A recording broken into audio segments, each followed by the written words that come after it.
Supervisors. Yeah. Well, that is the. They learn once around. She was. The night she won until she could take some of it back, and she was able just to. Turn on a dime and people say, this is the way it has to be. Yeah, we used to joke. She was a never African American, and she probably did 50s. He used to say, yeah, God, what looks like Nancy Hayes. I said, wait till one of these things get up there and go, oh, shit, you're God. I said, you're not God, the black woman.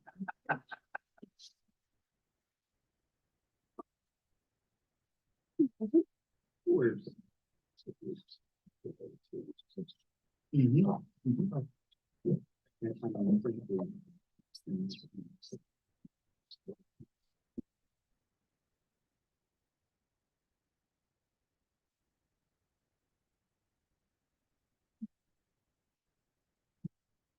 Yeah, okay. Good. You've not hit anything this weekend, so that's good. Yeah, I think we get that body from this year. My car's fine. I don't need to. Can't believe they did that. That person's okay, but. Dude. Thought it was a speed bump. That's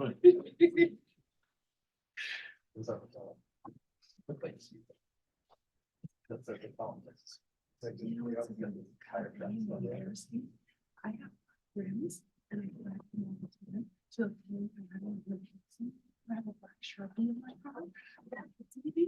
Go get up. Sharpie.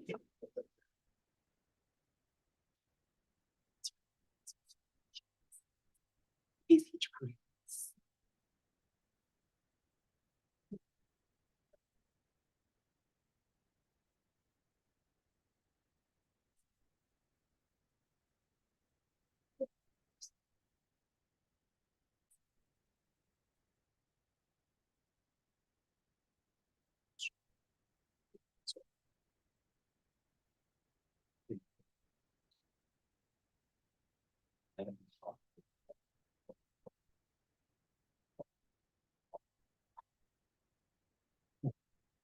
Then, yeah, my car, this one, on Thursday, Massachusetts with inspections, even on New Year.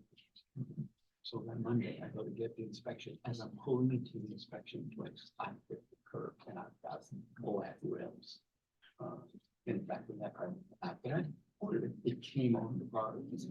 They were fortunate. I never would have gotten it. So, but here in day 3, I just. So I got to repair it, $250. David, I'm telling you, I want like Sharpies. I have a pen now too, but it's something about the car was new. So I've been very careful pulling in here, correct, right, when you come in, that's first one. Yeah. So I have yet to get that. So I let off my guard and to hit the wall. That's all good, I had a third day back.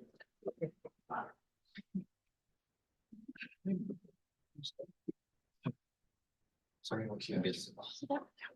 Yeah, that was the so it's on here. I got it. So it's on here. No, so what I thought you were doing. Oh, that's right. Coming up soon, February 10th. I could put that one on my parents' room.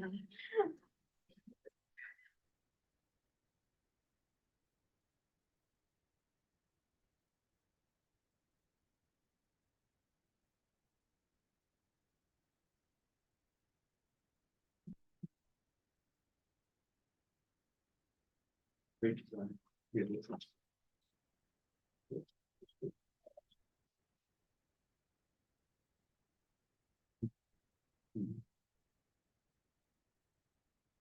That's.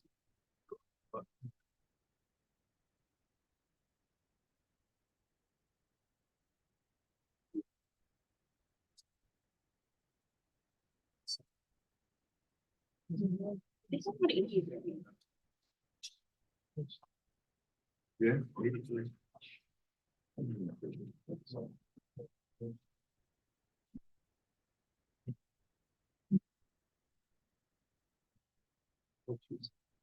Someone's giving a kid the cash because.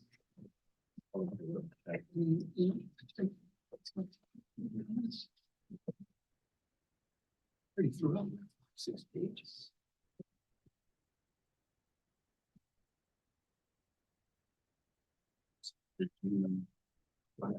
Yeah. Okay. Yeah. What if we try the motion? Yeah, it should be cut. Yeah. Yeah. Okay. It should be a month.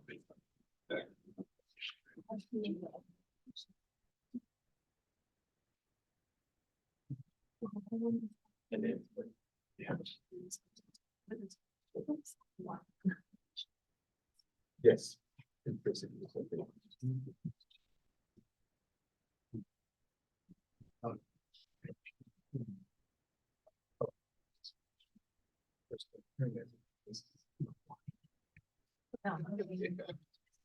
don't even know what that is. Oh.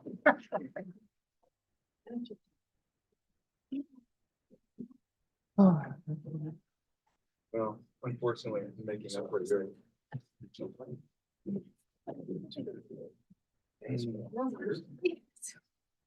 Here's this.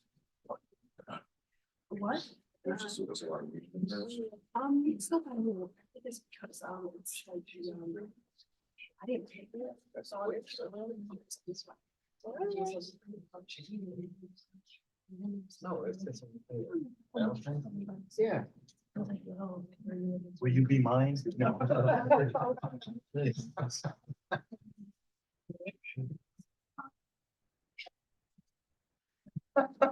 Software, just get I was like, that one.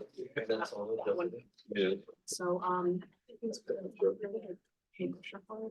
Did anybody know anything? So I think it's-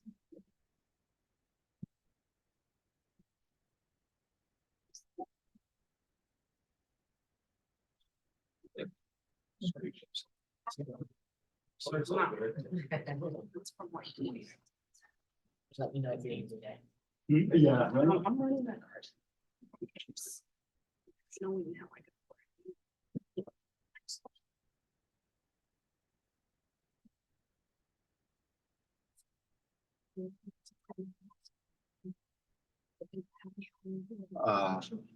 You know, like last week, he did not do well. Like,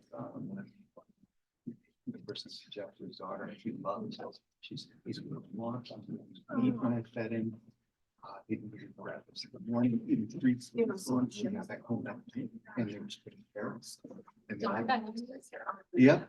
And then I got home and all of a sudden it's back to normal, he's eating, etc. No one gets. Yeah. It's like guilting you. Exactly.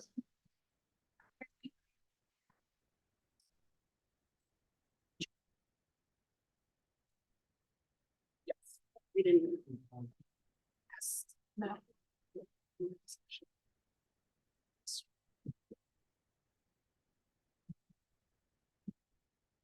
Thank you.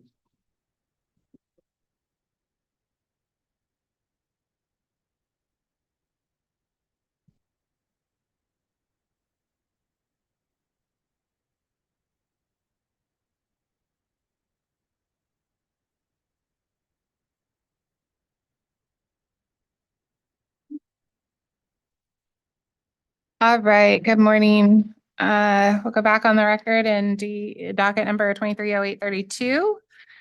I know we do have a read-in, Attorney Bogan. I can hold it until your folks are back at the witness table, if that's acceptable. I was gonna ask your pleasure, so that is totally fine. Very good, thank you. All right, in which case, I believe we are up to the point to begin cross-examination by the authority staff of the OCC witness, unless there are any administrative matters before we begin. All right, very good. Then Mr. Garrett, on behalf of Kara, please. Good morning, Mr. Dunkel. I had more questions for you that were kind of seeking to get your response to some of the statements that Mr. Spanos had made in his rebuttal testimony, but I think you actually covered a lot of that yesterday in your direct, which was helpful. But I still had a couple issues I wanted to ask you about. Mr. Spanos, if you recall, makes some arguments in his testimony that that the difference in your net salvage method could result in some intergenerational inequity, which would impose higher costs on future customers. And I wanted to see if you agreed with that and just get your response to that. I do not agree with that. And first of all, he doesn't demonstrate. Okay. He doesn't demonstrate it. It's a conclusionary statement. He doesn't explain why he thinks that's true. And also, as we pointed out yesterday, he has, in his mind, he's modified my proposal. If you look at, and we put a slide up on the screen the other day. You look at page 12 of my testimony.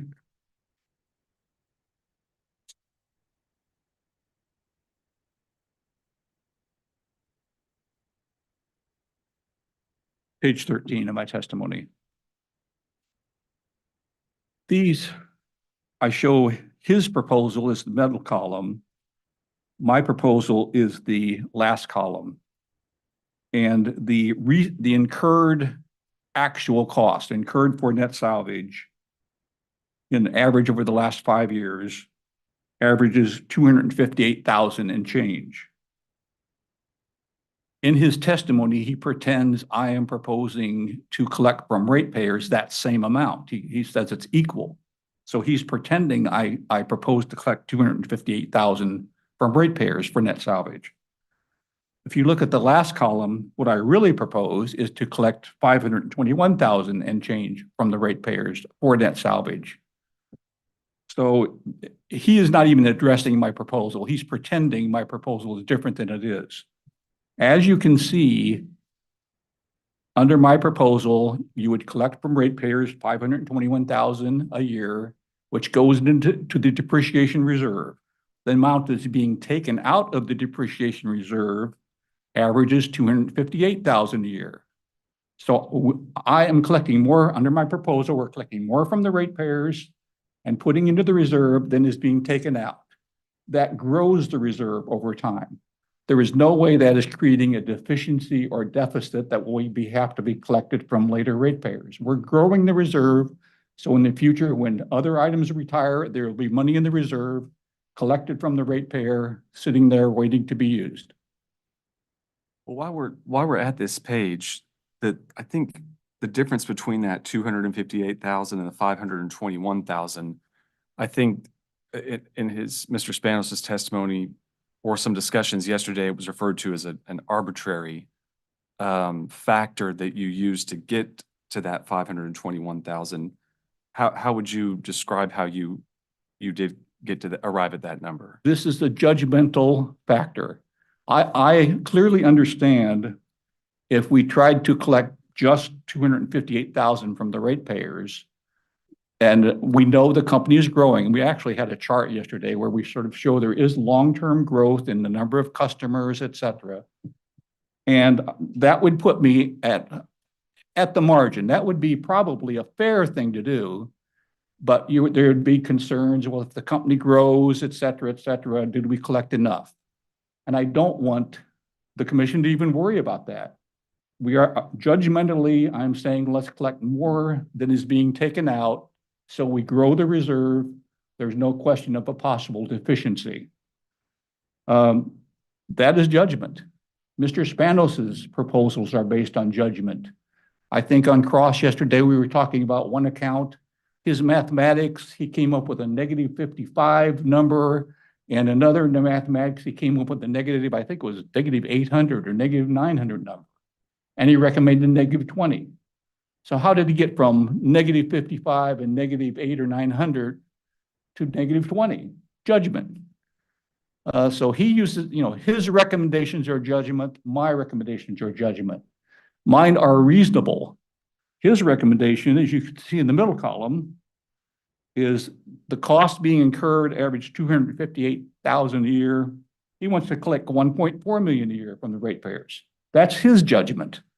My judgment is costs being incurred are $258,000 a year. I want to collect $251,000 from the ratepayers. Now, it's ultimately the commission's judgment. The commission could look at these two numbers and say, which of these judgmental numbers do I think are most reasonable? And that's up to the commission or the authority. My guess is reasonable people are going to end up closer to my judgment than to Mr. Spanos. But that again, that's out of my control. So under well, let me back up a little bit. Mr. Spanos in his testimony, if you recall, gave a hypothetical or an example where if under your method, the past 5 years of retirement recorded net salvage experience could result in a higher overall net salvage rate than the traditional method would if there was a particularly large amount of net salvage experience over the past 5 years. Do you recall an example like that? Not exactly. I remember we put the example on the screen where he assumed there was no data and he had a big column of zeros in the column in the cost or removal amount, which is I look at, but he didn't tell you the column he looks at, which is cost or removal divided by retirements, was also zero. But okay, give me your example. Tell me. Maybe I'll just lay out an example then. Okay. Is there a scenario in which we have in the next case, let's say, if there's a particular account where your net salvage method would actually result in a much higher net salvage rate than the traditional method because the company's experienced a lot of negative net salvage over the past 5 years? I think you're asking me, what if there's an abnormal year or abnormal few years, correct? Is that what you're asking? Well, I'm not sure if it'd be abnormal, but let's say maybe it is abnormal over that past 5 years. What I display in my documents here is the 5-year average. I also look at the 10-year average in my calculations, in my work papers. And when I'm setting my recommended level, I look at both of those. So I only show you the 5-year average because that's typically what is shown. We saw Mr. Spanos' calculations in other states where he was using the 5-year average as well. But I also look at the whole history. So if I see that the last 5 years are abnormal, then I will make a recommendation. And typically I go to the high side. If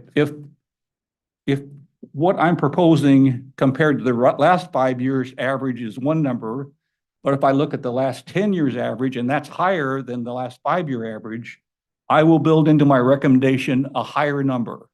I won't be below what happened in the last 10 years either. So it's almost the company wins. Whichever number is more beneficial to the company, is higher, is where I go, which explains some of these, why you think there's little strange numbers here. But I don't want, my view is if the commission adopts my recommendation, they will have a solid recommendation. I don't want them to adopt my recommendation and then find out that somehow I was on the low side. I don't want to be there. And what I'm doing, it sounds unreasonable to the ratepayers, but it's far more reasonable than 1.4 million, which is what Mr. Spanos wants to do. So I am perhaps not perfect, but I am far more reasonable than anything he is proposing. And under your net salvage rates, is it proposed net salvage method and rates, is it contemplated that the company is going to recover all of its investment, its original investment plus any cost of removal? Yeah, the investment is the investment is an entirely different part of the depreciation rate. And sometimes they actually even show them different. Sometimes they'll say the rate for investment recovery is 2%, the rate for net salvage is 1%. And so we add those together and it's 3. So yes, what is shown on this page is entirely dealing with net salvage. We have the other accounts where we talk about the lives. The lives are really part of arguing that you recover your full investment. So number one, they recover their full investment over the life of the facility, and that's part of the depreciation rate. Another part of the depreciation rate is net salvage. And there you're talking about recovering what you think the net salvage will be in the future, which is not really a known number. The investment is a known number. That's in the company records. So on investment, what we argue about is how long you should recover it over. If you know you've invested $1,000 in a piece in a main, should you recover it over 50 years average, over 60 years average? And that makes the depreciation rate on that different depending on how long you recover that $1,000 over. Net salvage, we don't know what the net salvage cost will be 50 years in the future. You know, will there still be, you know, human workers running a backhoe when they're trying to retire it in place? Or will a machine that's automated come in and dig the hole? And, you know, we don't know. But what we do is you are supposed to look at past history and you assume that what you were seeing in the past and what you're seeing now can be used to assume or make reasonable judgments for the future. But to anyone says that you're wrong on what the cost removal is in the future will be, and you're wrong by 10%, they don't know. We don't know how you will dig the hole to retire a main in place 50 years from now will even be done. So, Okay. I just had a couple questions about service life too. In the service life adjustments that you propose, is it your claim that your selected Iowa curve results in a closer fit to the observed survivor curve? yes, definitely. And we actually proved it mathematically on every account. And do you recall that one of Mr. Spanos's criticisms is that maybe you weren't using enough judgment in that process? Sure. All right. Judgment is fine. You have one judgment that is consistent with the actual data, actual known data, and you have another judgment that's inconsistent with the actual known data. It's up to the commission which of the judgments they want to accept, the one that's supported by data or the one that's contrary to data. That's the choice. And do any of your selected Iowa curves result in the closest mathematical fit? Did you simply select the curve that resulted in the best mathematical No. fit out of all the? No. So you applied judgment in which curve you selected too, I think, as you. Yes, but mine are definitely better. I'll explain one reason. Sometimes the best mathematical fit, there are Iowa curves that we call, they have a long tail. They will go down quickly and then there will be a tail that will go out sometimes 300 years. Okay, and that the computer might say this is the best mathematical fit to the data we have. Of course, you only have data maybe through 70 years, so that tail is not really supported by data, but computer says, following the pattern we see, there's a tail that goes out 300 years. Now, when I see that, I normally won't accept that unless it's something, if it was aqueducts that the Romans built, maybe. But anything other than that, a tail that goes out 300 years, I would be judgmentally skeptical of. Okay, I'll put it that way. You know, there are things like the Roman aqueducts. There's Roman bridges that were built 2,000 years ago that are still standing and in use, but that's an exception. So if I see the computer says a tail that's 300 years long, I will not select that normally. I would select what I judgmentally consider to be more reasonable, still a much better fit to the data than what Mr. Spanos is recommending in those counts, but not the 300-year long tail. Okay, thank you. I have no further Okay. questions. Thank you. All set. Okay, Attorney Bogan, please.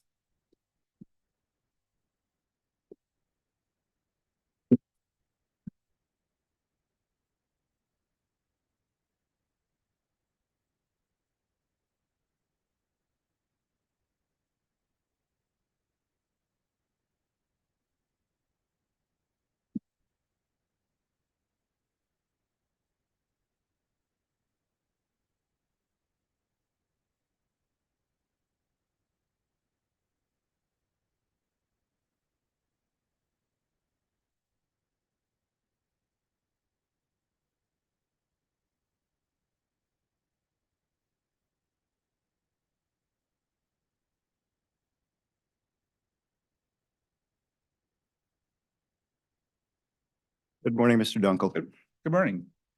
I was intrigued yesterday by your reference to the NARUC manual on depreciation practices. This is the one you were referring to, correct? It appears to be, yes. When I looked at the pages regarding projecting life curves, Okay. it says the reason for making an historical life analysis is to develop a sufficient understanding of history in order to evaluate whether it is a reasonable predictor of the future. You agree with that statement? Sure. And it says the importance of being aware of circumstances having a direct bearing on the reason for making a historical life analysis cannot be understated. You agree with that? Sure. So it says the analyst should become familiar with the physical plant under study and its operating environment, including talking with the field people who use the equipment. Now, I know that I believe the OCC visited the company a couple of days. Did you join them on that visit? No, I did not. Did you have occasion to speak with field personnel as referenced in the NARUC manual? No, what I did is discovery, looking for any significant facts that would affect my answer. And So- I also, through discovery, I learned from Mr. Spanos in his response to RRU-137, he said, there are no specific company programs or plans that substantially affect the remaining life estimates for any plant assets. So first of all, although he talks about company plans, what he says is none of them affected his recommendations for any life. I appreciate that. I think yesterday you heard me tell the chair I had 15 minutes or less.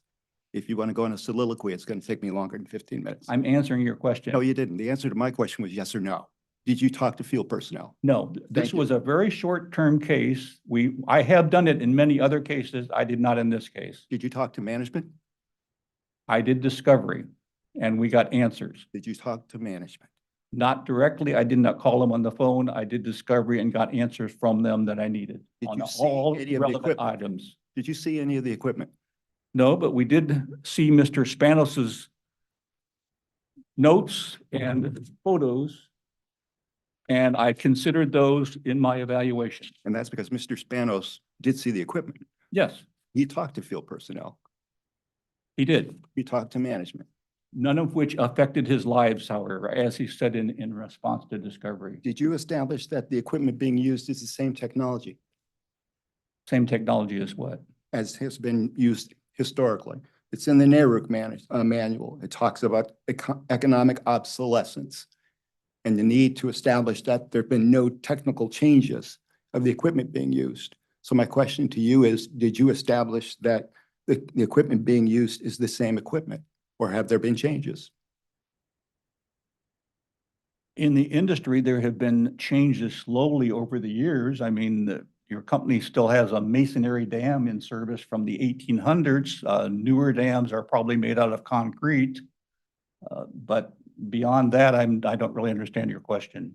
Well, it says, knowing the types of property susceptible to obsolescence will help determine the applicability of the historical retirement patterns to depict the future plant life. So my question is, did you engage in any sort of investigation to see if there were any sort of changes that might affect future plant life? That's a vague question. I looked at the accounts show investments that are in service from decades ago and more recent.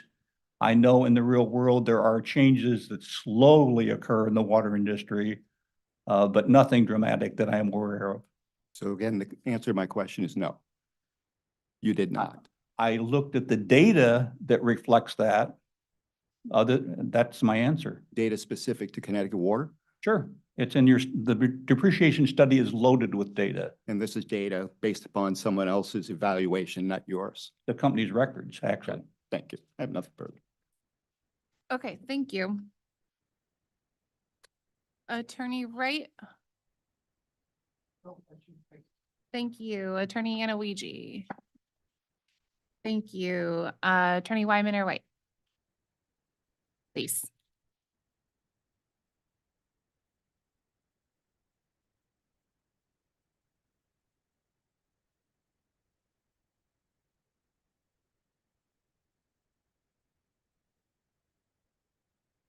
Good morning. I'm Kim White from EOE. I just have one quick question for you. I'm sorry, who are you from? EOE. Okay. Yesterday, when you were conducting cross-examination and when you were doing your direct testimony, you had pulled some documents up on the screen. I was having a little bit of trouble following along with those. Would you be able to file those as late file exhibits?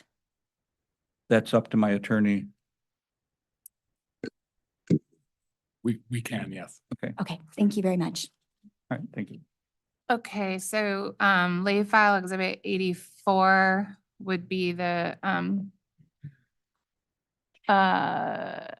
Attorney Wheel, I'm just pausing because did you file those as a correspondence? All right, file correspondence with the attachments used on direct, not attachments, the images that were put on the screen during direct, but Correct. not, yes. Okay, so the lay file exhibit is for the attachments used on cross. Is that okay? Thank you. The only is there I just want to make sure that I'm being loud enough that the late file exhibit request is the attachments for the attachments that OCC used to conduct cross of the depreciation panel yesterday is the late file exhibit request. Okay, thank you. Thank you. That concludes EOE's cross. Thank you.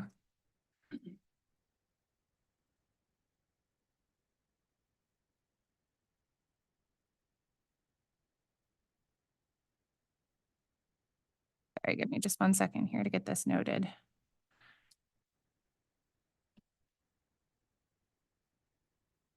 Okay. I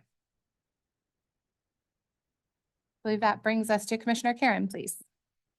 Sure. Oh, I'm sorry, I didn't see you listed. Okay, Attorney Dichter.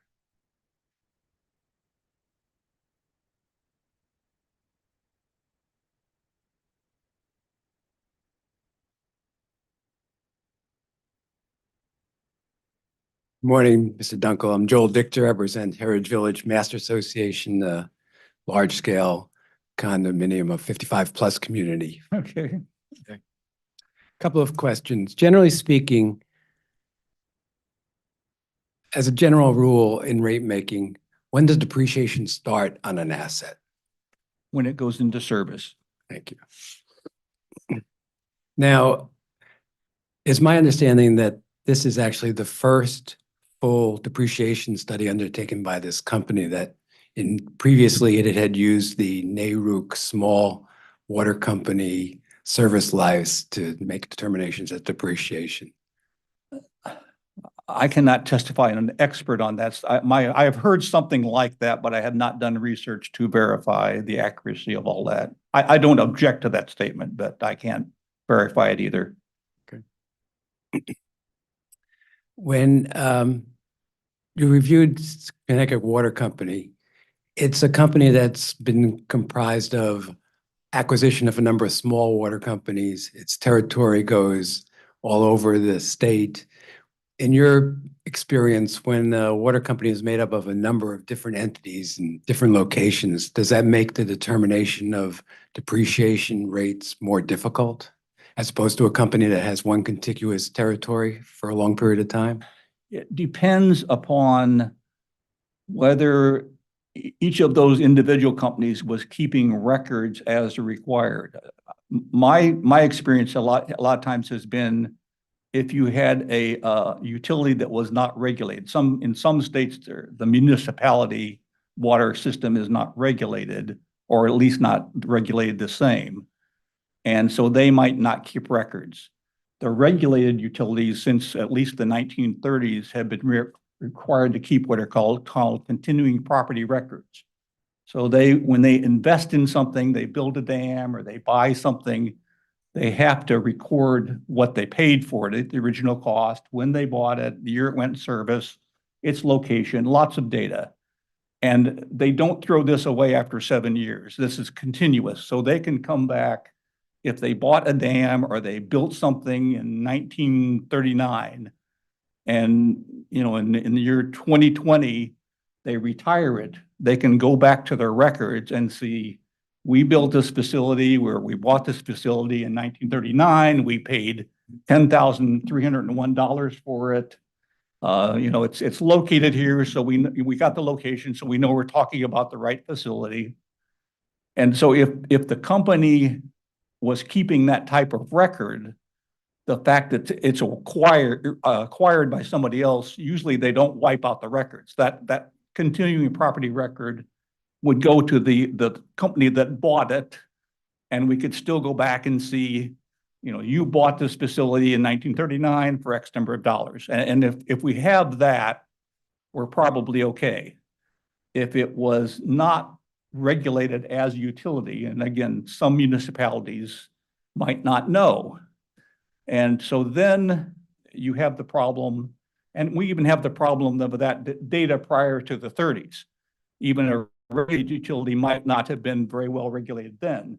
So you say, you know, when they started being regulated, they made a more or less an attempt to say, well, you know, we've had that main in the ground 20 years, and they wrote down its age based on that, maybe not based on real records. Now, different. Go ahead. Yeah, different territories are going to have, or companies are going to have different characteristics to their facilities. For example, here we know at Heritage Hills that has a lot of plastic pipe. There's going to be another division of the company that might have 100-year-old plus, you know, cast iron mains. Another one that might have more common. So you're not going to be able to apply one set of rates across the board generally. How's that work? The industry all companies didn't do it exactly the same, but generally when plastic pipe came along and it became obvious it was better, at least for certain sizes. There's still some sizes that were so large you might not use plastic. But let's say for a 6-inch pipe, at some point decades ago, it became obvious it doesn't rust, it doesn't have some of the other problems. And the industry didn't all the same year switch over, but within a decade or so, they all sort of started using, instead of using a pipe that could rust, they'd start using a pipe that couldn't rust. And then once it became clear that was a superior technology. So there could be some of that effect, but you don't really see, if you go to almost all water companies right now, they're putting in plastic pipe within a certain size range, unless there's special conditions. So there are differences, but I don't see a real problem saying it used to be several different companies, providing they kept the records that we really need to do a proper depreciation study, which are, when did you install it? What did you pay for it when you installed it? I understand. Now, in listening to your Spanos and yourself yesterday, and I've been doing rate cases for some 40 years, I learned some things, so I thank you both for that on depreciation. But one thing that became pretty clear is there is a set of empirical data, and then there's judgment applied. I wonder if you could give a percentage to how much of your depreciation study of Mr. Spanos and yours is based on data versus judgment. Let me, first of all, there's no number. It's like not, mine's 7 on the scale and his is 2 on the scale. But let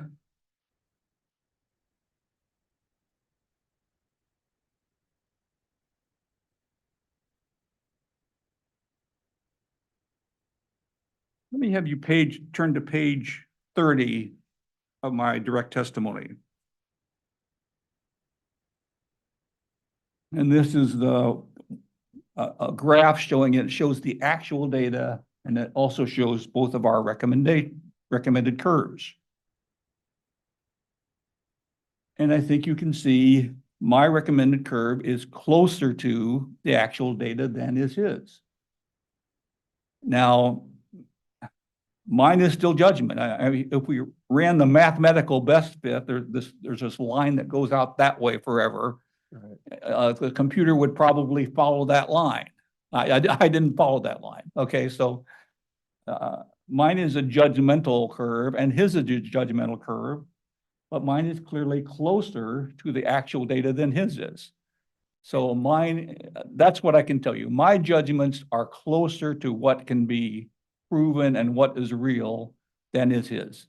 And I think that same would apply to the chart you were discussing this morning about net salvage value, where you're looking at the actual 5-year or 10-year data in determining your Right.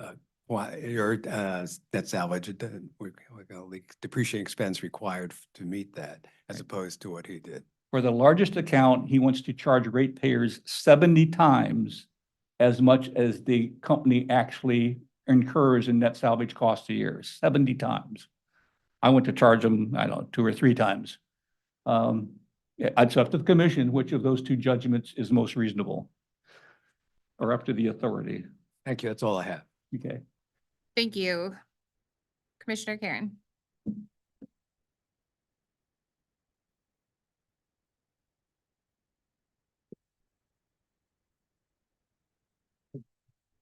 No questions. Maybe just one or two here. Yesterday, I understood Mr. Spanos to testify that the water treatment plant assets are not as likely to survive 115 years as things like collecting and impounding reservoirs. As trying to unpack that statement, do you know, or what is your opinion as to whether any of these assets are things like buildings? Okay.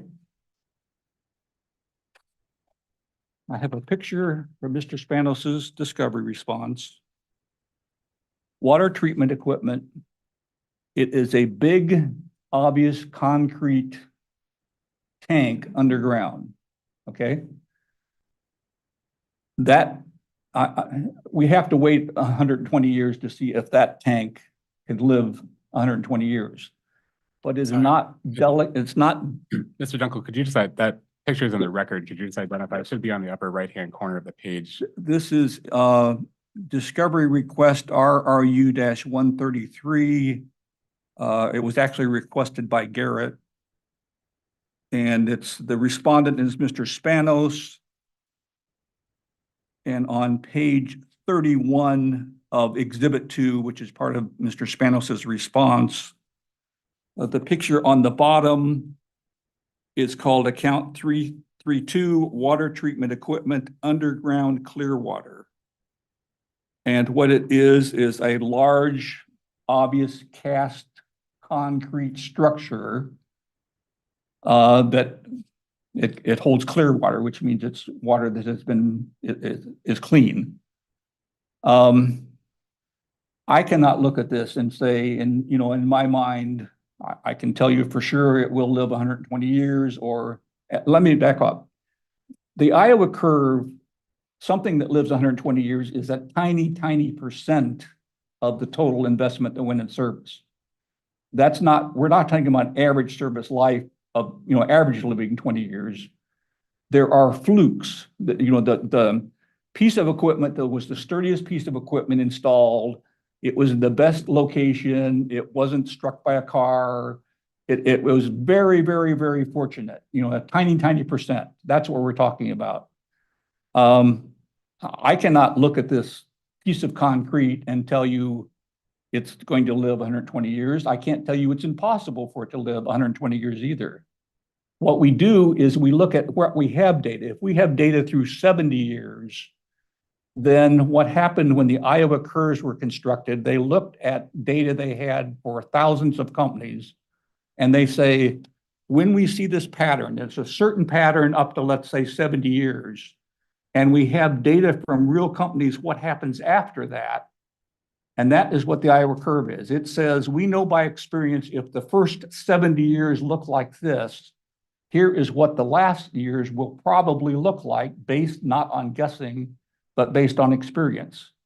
And the experience is there's tiny little pieces that live a long time in many cases. Thank you. If I also might say that on the very next page of the same document, this is page 41, is another picture.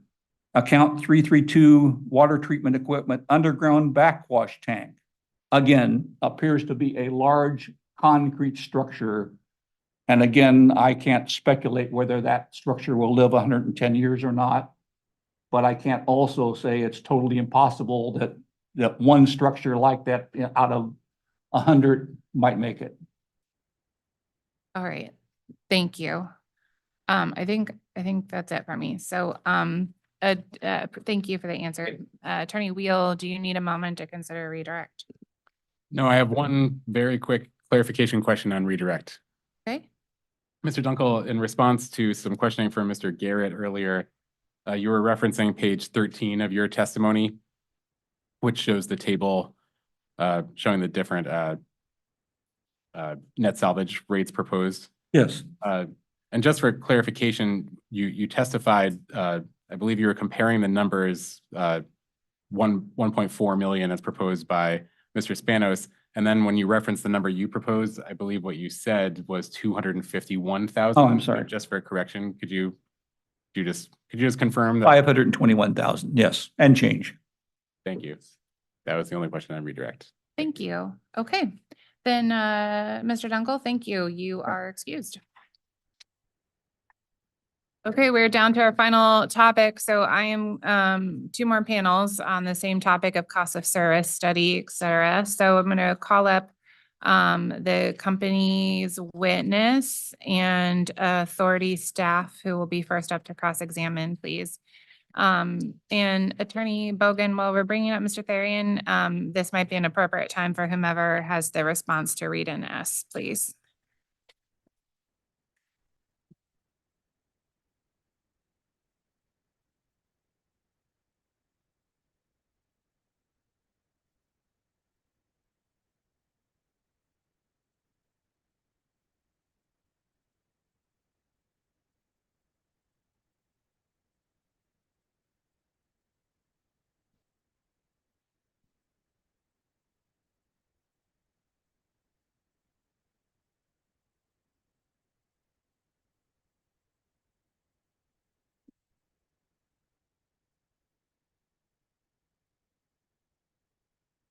All right, Ms. Longfellow, do you have the read in S? Yes, I do.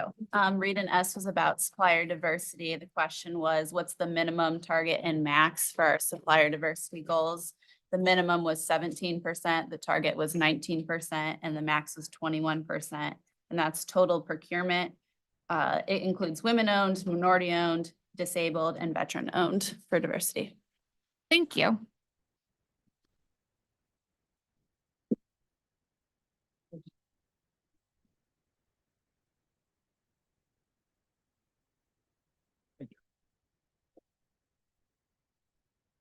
All right, Mr. Therian, welcome back. Do you mind if I swear you in while we're getting settled here? Of course. You could please raise your right hand. I swear to tell the truth, the whole truth, and nothing but the truth under pains and penalties of perjury. I do. Thank you. Good morning, Mr. Therian. Would you please state your full name and business affiliation? Microphone check. My name is Greg Therian, Vice President with Eccentric Energy Advisors. And you were retained by Connecticut Water to perform certain services on its behalf. Is that correct? Yes. And in that regard, did you submit certain pre-filed testimony and rebuttal testimony in this proceeding? Yes, I did. Do you have any changes, corrections, additions to make to either of those filings? I do. I have some, excuse me, this microphone is turning off and on its own, unfortunately. I have a few that I think would help just clarify the record, if I may. First is a 2020 meter allocation. This goes back to the previous rate case where our firm conducted a cost of service study for Connecticut Water, and the OCC correctly discovered that we used an incorrect meter allocator in that study. using meters instead of weighted meters. And we addressed this in rebuttal testimony, but I wanted to acknowledge that. The second is a reallocation of or recategorization of residential to seasonal revenues of $28,009. So this is just a reclassification of pro forma revenues between two classes. So it doesn't change the overall rate design, but it is something that I will reflect in any compliance filing. The third has to do with the 2022 100% federal poverty level. This has to do with the RAP program calculation. And this may have been corrected earlier in previous testimony by the company, but the accurate value for the 200% FPL is $29,160.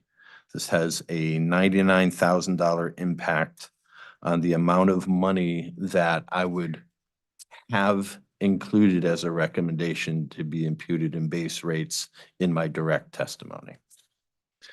And finally, for RAP recovery, I made a correction to some language in RRU 535.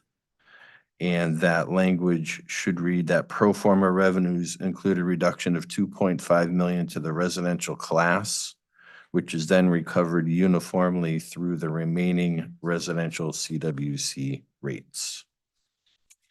Thank you. And with those changes, is the information contained in your pre-filed and rebuttal testimony true and accurate to the best of your knowledge and belief? Yes, And do you adopt that as your sworn testimony in this proceeding? I do. Did you also have occasion to respond to certain interrogatories propounded by participants in the proceeding or the authority itself? Yes, And do you have any changes to make to those? I do not. Is the information contained in those responses true and accurate to the best of your knowledge and belief? Yes, You adopt those as your testimony in this proceeding as well? I do. Mr. Therion's available. Thank you. So we'll begin cross by the authority staff. Mr. Skarzinski, please. Thank you, Chairman Gillette, and good morning to you, Vice Chairman Bukowski and Commissioner Kiernan. Good morning, panel. Good morning. Mr. Therion, I'm going to start out with a few questions on Exhibit A9, your testimony, please. And if you could turn to page 8.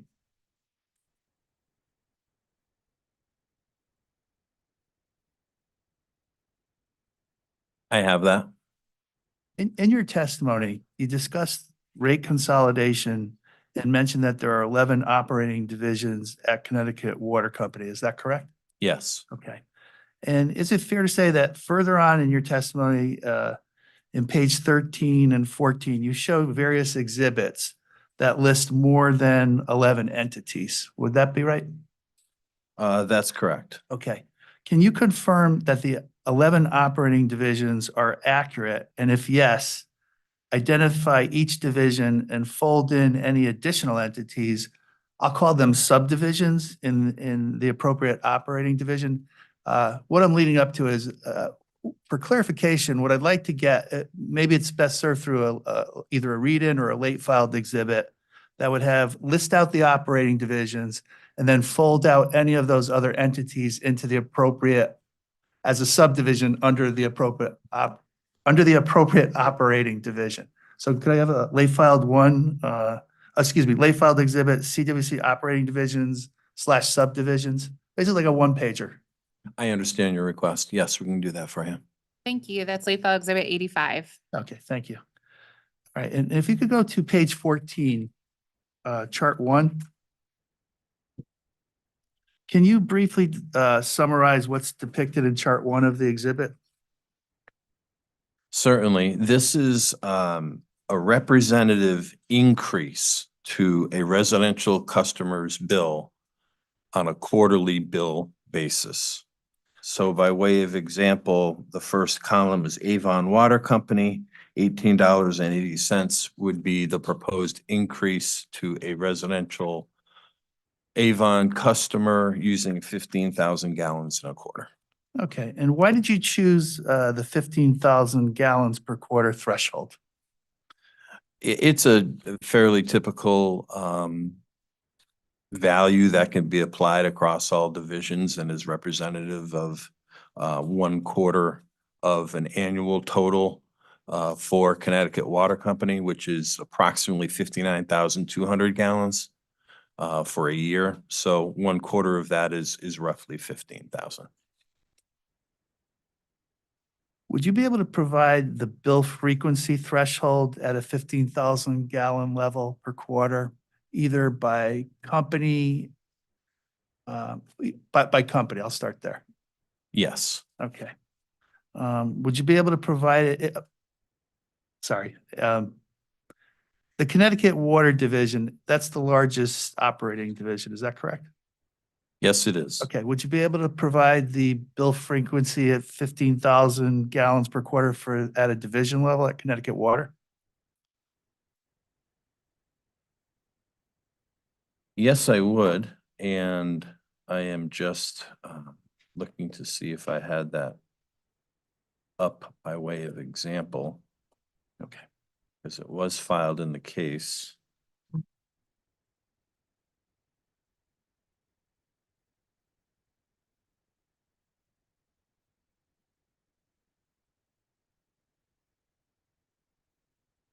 It is Schedule E5-3, and there are a series of PDFs, but I'd be happy to provide whatever you would like on that. Okay, and I'll ask a couple more on that. If maybe we could do it as a read-in, that would be great. So I would like to get the 15,000 threshold at total company level, the frequency, and at the Connecticut Water Division. And if possible, I'd also like to get the same bill frequency at 18,000 gallons per quarter. Certainly. I think that'd probably be best in a late file so that you can compare. Okay, at which case that is late file exhibit 86, please, Okay. at the company level and the CWC division level. Do you need a title, Chairman Gillette? No, sir, I've got it. Thank you. Okay. All right, and if we could go to page 15, please. I have that. Thank you. Okay, in chart 2, you presented a bar graph that reflects the percentages of the proposed revenue increase by service types. Is that correct? Yes. Okay. The second graph shows a percentage of 27.53% increase for aggregated water accounts. Can you explain the term aggregated water accounts and address the customer class or classes that aggregated water accounts encompass? Sure. Part 1 of your question is what is an aggregated account? And that's where there are several end uses combined through a single service line. And for purposes of this chart and for context, there's about $4 million of revenue collected through aggregated accounts. While if you look at the metered water column, the very first bar, there's about 100 million. And I took a look at the main customers that are included in that aggregated water and their commercial and industrial customers in the Connecticut Water service territory. Okay, so it spans across multiple classes of services where you could have an aggregated account. That's correct. Okay, thank you. Would you agree that the percentage increase for these types of accounts exceeds the 1.5 times the average proposed revenue increase of 18.1%?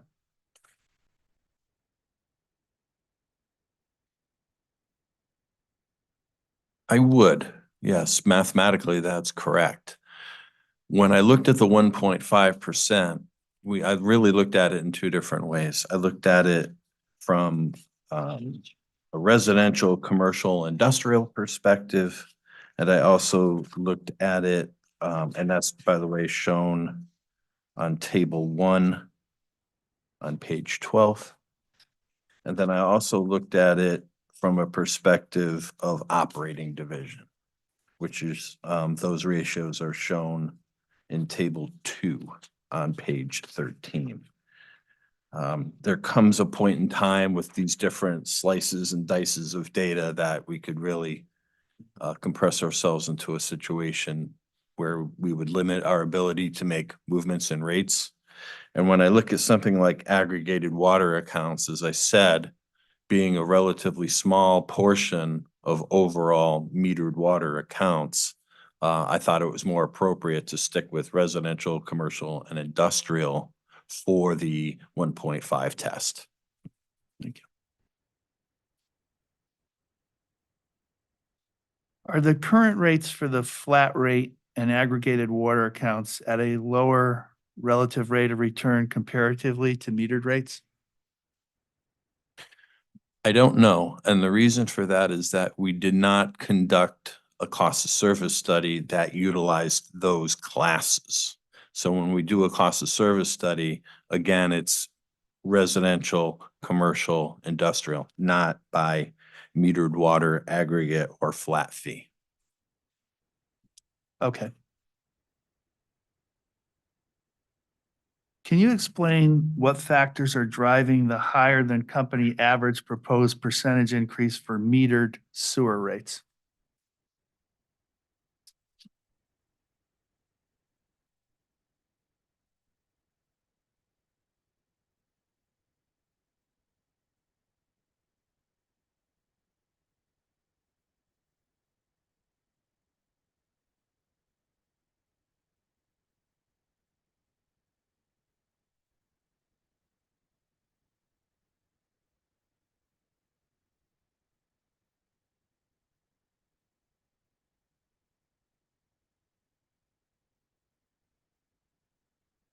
Yes, if you turn to page 16 of my testimony, chart 3, metered sewer is a class that is included in our allocated cost of service study. And we were able to perform what's called an allocated cost of service ratio, or ACOS ratio. And as you can see in chart 3, the current ACOS ratio for sewer is 0.82. And the goal is to get to 1.0, our famous 1.0 goal.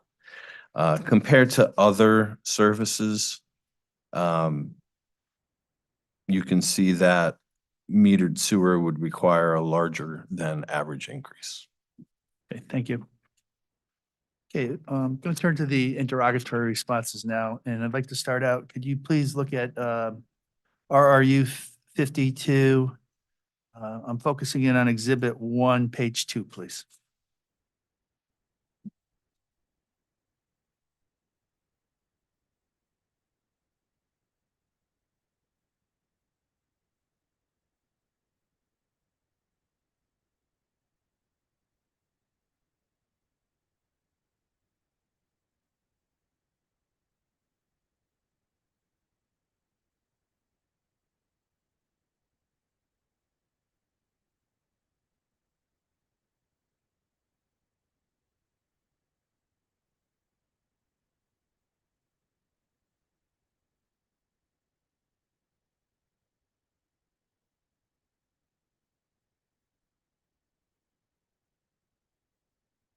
I have that. Thank you. Is it correct to say that on the total, go back up, sorry. Can you briefly describe what the two tables on page 2 depicts? Certainly, what it depicts is the annual usage by proposed rate tier at present rates and at proposed rates. So at present rates for residential customers, and this is residential only, it shows how many gallons would be used at tier 1, which is up to the 18,000 per quarter breakpoint, and then the amount expected to be used over that amount, or tier 2. And then the bottom portion shows the number of bills with that same criteria. Okay. Is it correct to say that on the total usage table that approximately 79.5% of water usage is on the tier 1 rate? Based on test year 2022 data, that's correct. Okay. And for tier 2, it's about just under 10%, about 9.5%.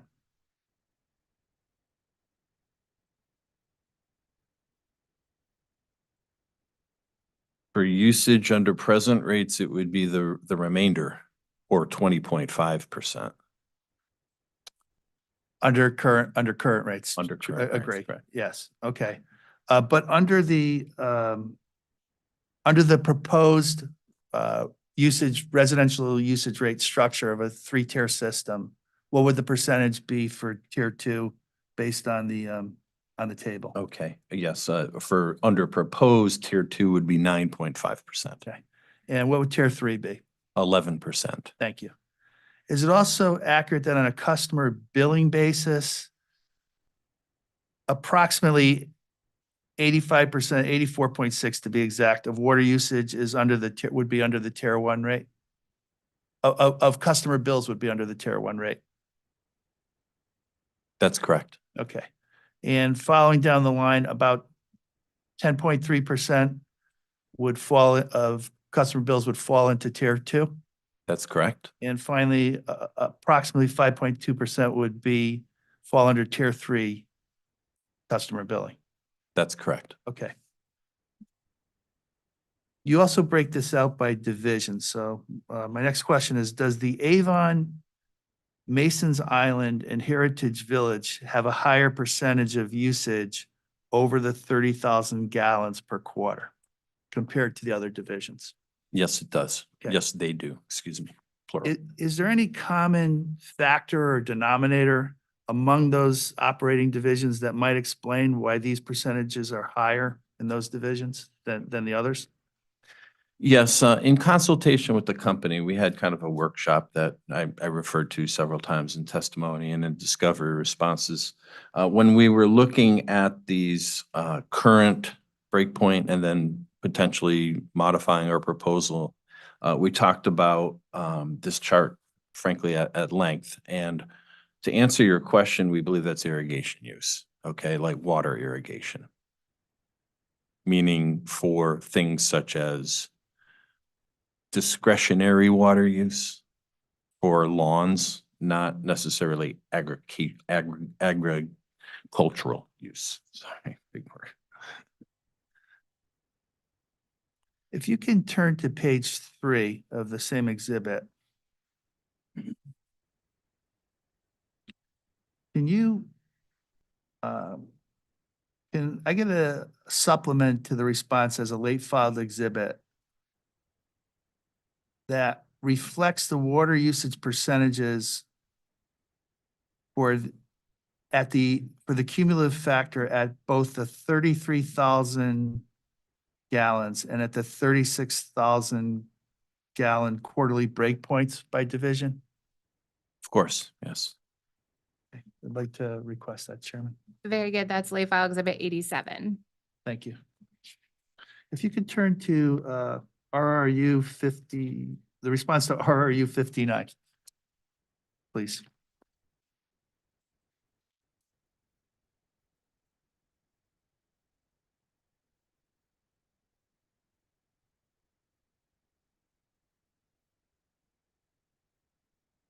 I have that. Okay.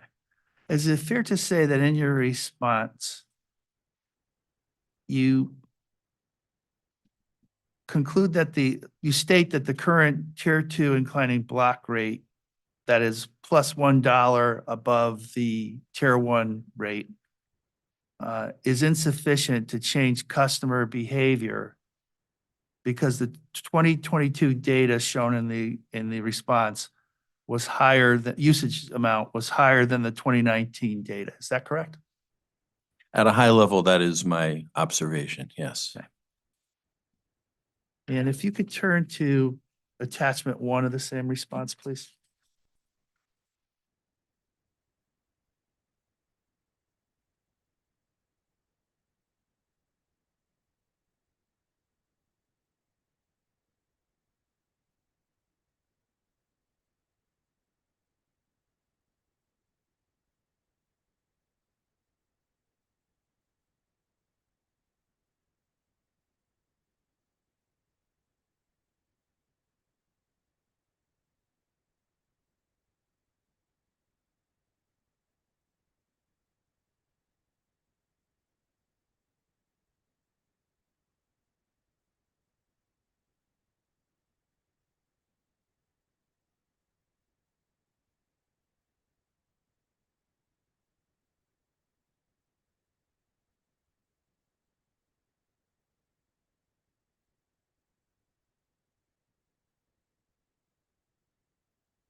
Finally, it loaded. Sorry about that.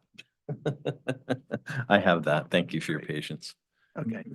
And in the attachment, there are two tables on the right of the exhibit that here's the 2022 data to the 2019 residential usage and annual number of customer bills. Is that correct? Yes, Okay. Is it accurate to say that for total water usage, calendar 2022 was 1.7% higher than the 2019 usage?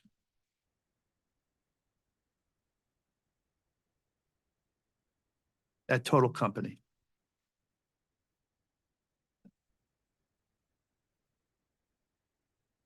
yes, Okay, and is it also accurate to say that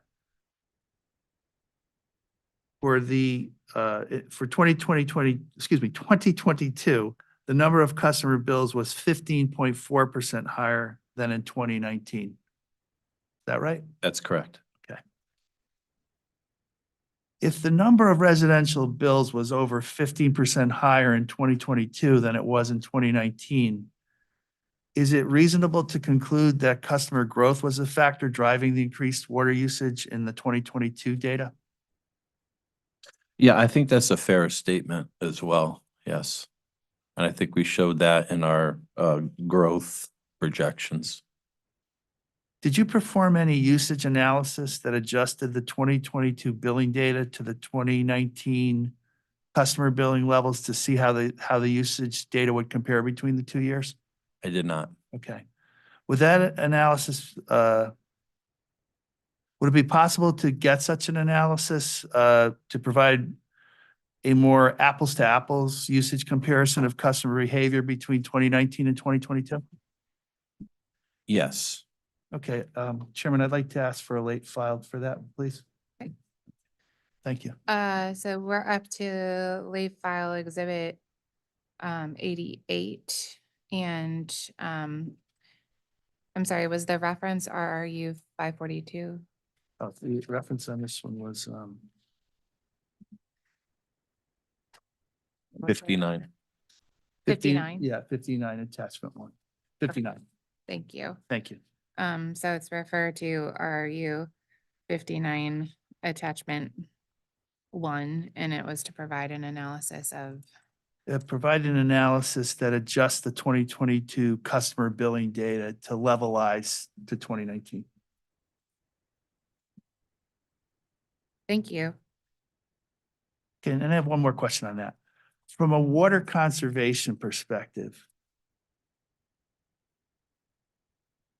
would that change your opinion of what we just talked about regarding the residential water usage comparison between the years that the current tier 2 inclining block usage rates have not demonstrated water conservation? Well, I'll reserve my right to take a look at what the data shows me, but I'm inclined to answer you today by saying, no, it wouldn't. Had the dollar premium had a material impact, I think we'd see it in these numbers as I've presented, and we did not see that. Which leads me to conclude that it was not a strong enough price signal. Okay. If you could turn to RRU 60, please.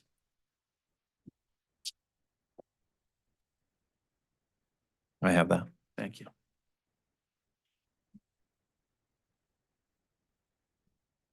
In your response, you mentioned that the proposed tier 2 residential usage price increase of proposed price increase of +$2 above tier 1 rates, and the tier 3 proposed rate of +$6 above the tier 2 proposed rates were developed in a workshop with company leadership. Is that correct? It is. Can you recall whether there was any discussion of other water companies that might have implemented similar usage rate structures? Yes, we did. We talked about companies across the country that had multiple tiers. So for instance, LADWP, which is the Los Angeles Department of Power and Water and Power, has, I believe, 4 tiers. Epicor Water, some of their subsidiaries have 4- and 5-tier inclining block rates. And then most recently, Aquarian Water in Connecticut has a 3-tier inclining block rate. Is there any type of supporting documentation from that discussion that you could provide? It was more anecdotal during the workshop. I did not produce any documents during that workshop pertaining to those companies and tiers. It's experiential from my previous engagements with those companies.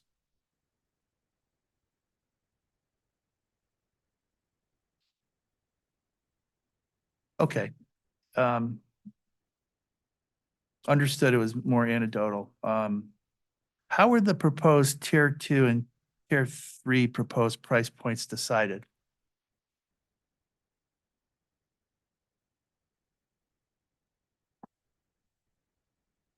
So there was, it was of some discussion in the room, as you could imagine.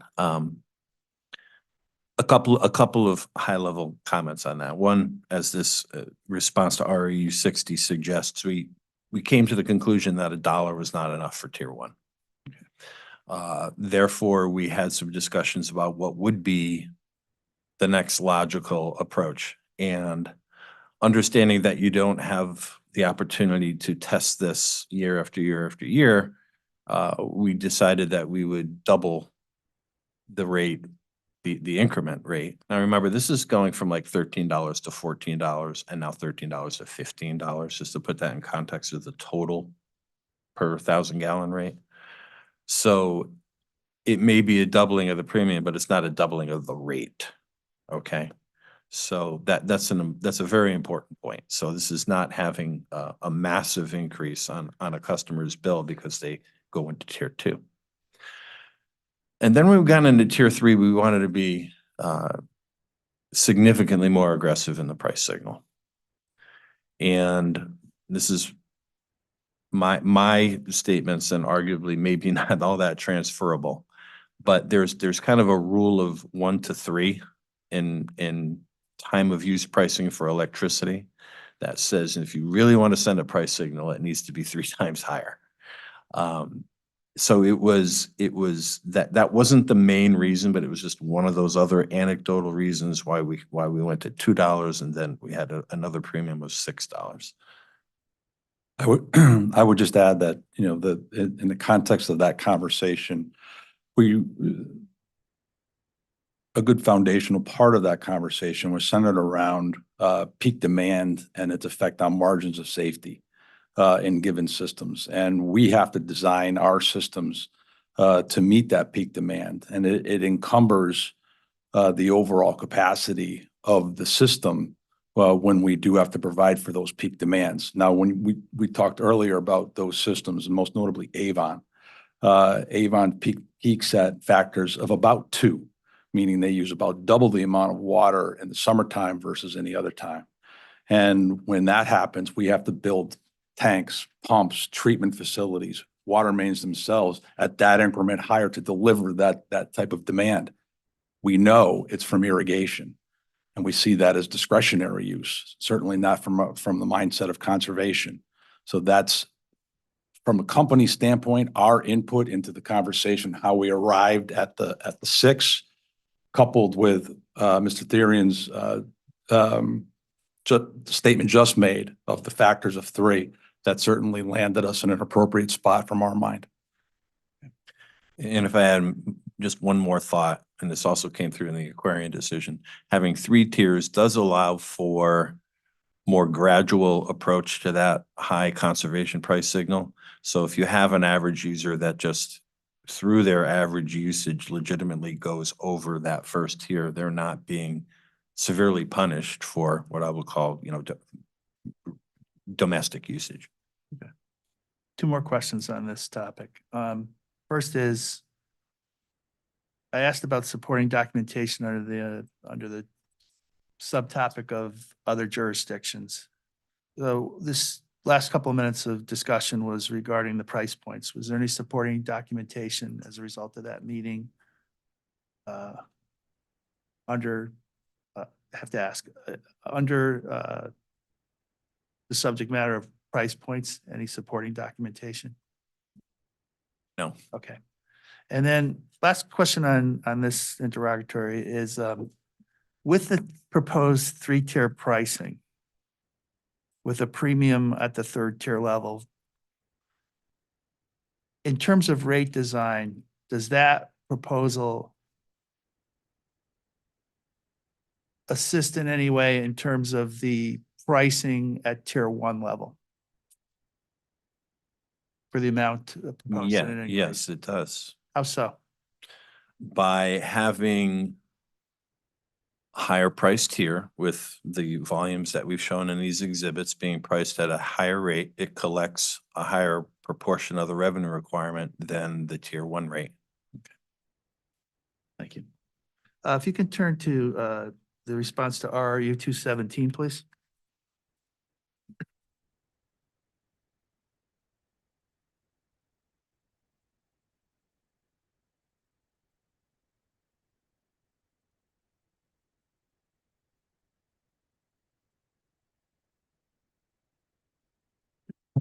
I have that.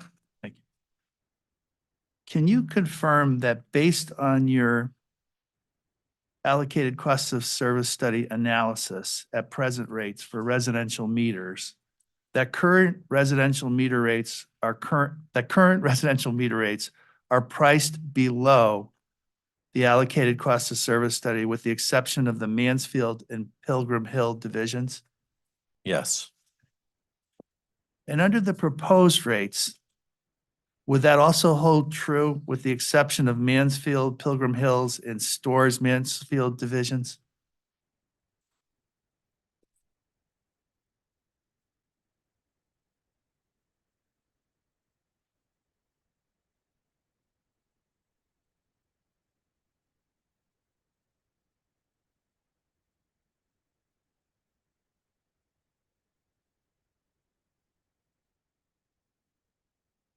one minute, please. Sure.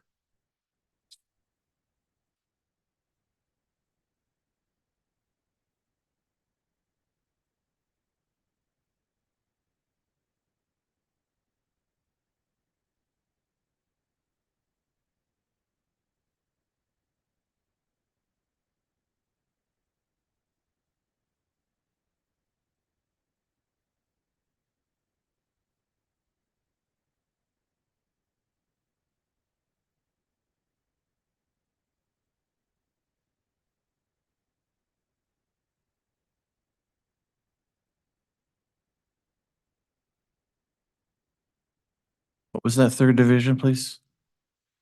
Yes, it was Stores Mansfield division. Yes, I agree. Are the proposed residential meter rates for Mansfield and Pilgrim Hills lower than those divisions' current rates? I'm sorry, could you repeat the question? Absolutely. Are the proposed residential metered rates for Mansfield and Pilgrim Hills divisions lower than the current rates, current metered rates?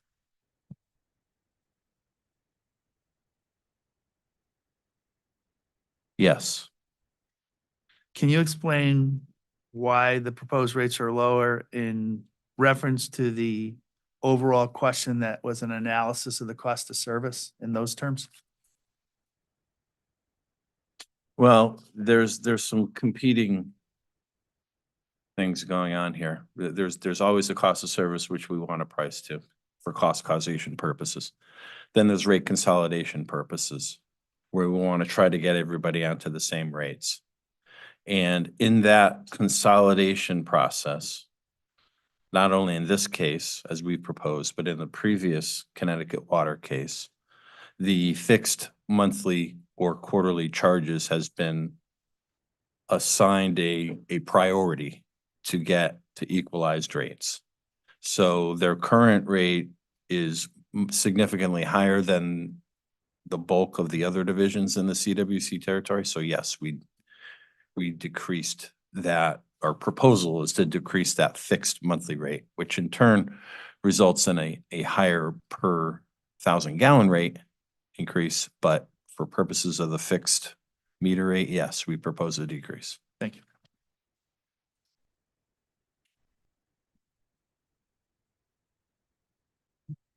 If you could turn to the RRU, the response to RRU 219, please.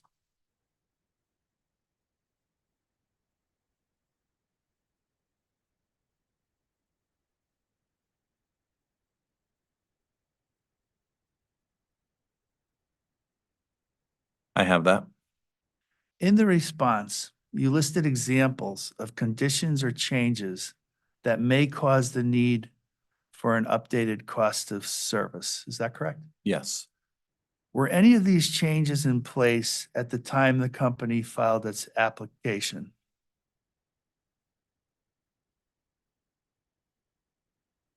No. If you could turn to RRU 284, please.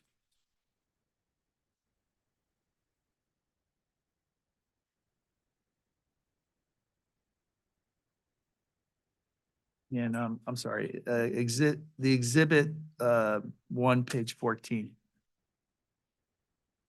284. RRU 284 and on page 14 of the exhibit.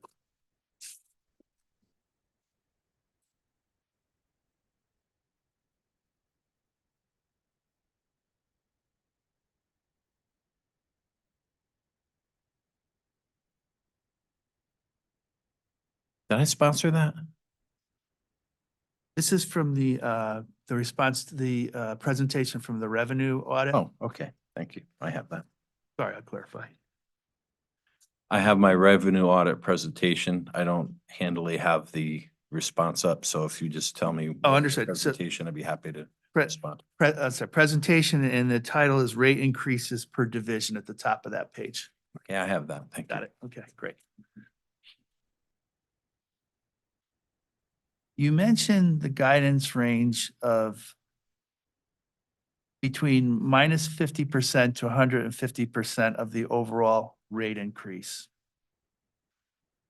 What are the guidance range percentages based on the company's overall proposed revenue request of 18.1%? Applying that minus 150 to 150 range, what are the actual percentages?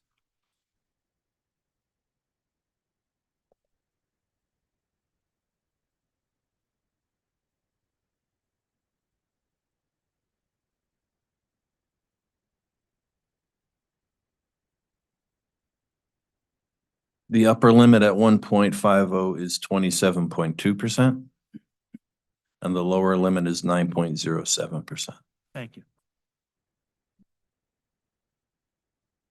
Is the guidance range relevant to achieving a goal of rate consolidation? Yes, it's very relevant. How so? It's relevant in two ways. It's a kind of a multifaceted guidance, and I want to emphasize the word guidance. So the overall percentage increase that the company is requesting is important. Okay, so let's say that the company was requesting a 2% increase. That 1.5 factor would have to be materially higher to make any sort of movement. Okay. You may recall in the United Illuminating case, the guidance was 1.25.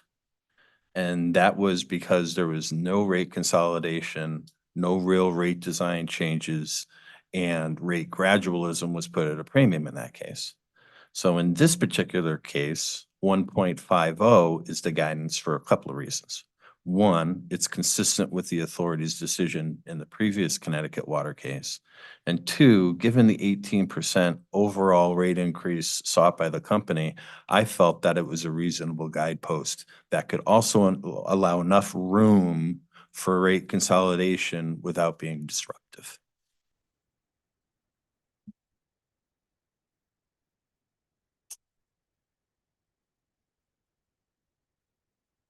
Was the guidance range of the system average applied at the division level in at a division level in the company's proposed rate design?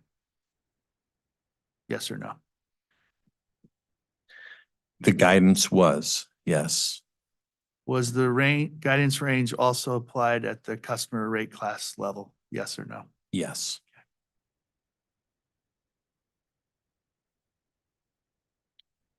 Is the guidance range possible at an individual proposed rate level? Possible, but it would result in a very narrow band. So it would, for lack of a better word, handcuff me in our ability to make substantial changes towards consolidation. Okay, thank you. If you could turn to the response to RRU 332, please.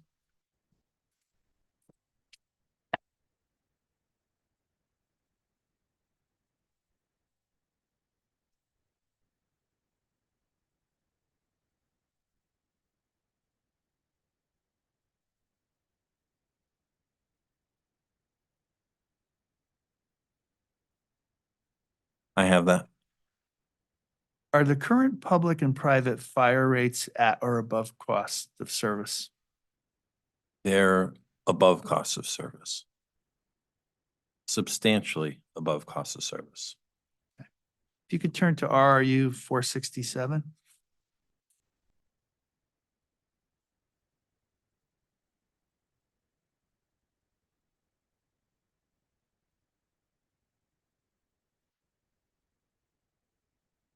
I have that.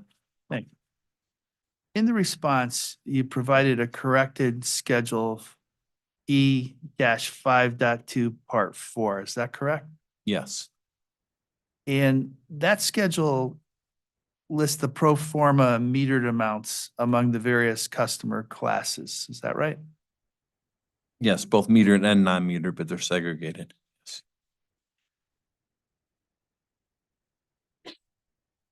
And is it fair to say that in the correction, there's a shift, if you would, of some of the dollar amounts, mainly from public authority to residential? Yes. And there are, you would also agree there's other, at a smaller amounts, there are also some additional revisions too, right? Correct.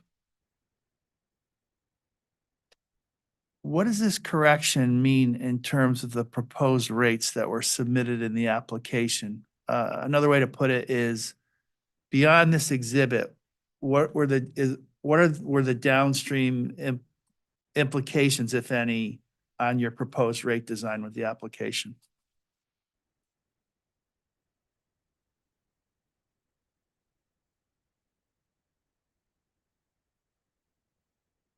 They were not run through the model to determine that answer.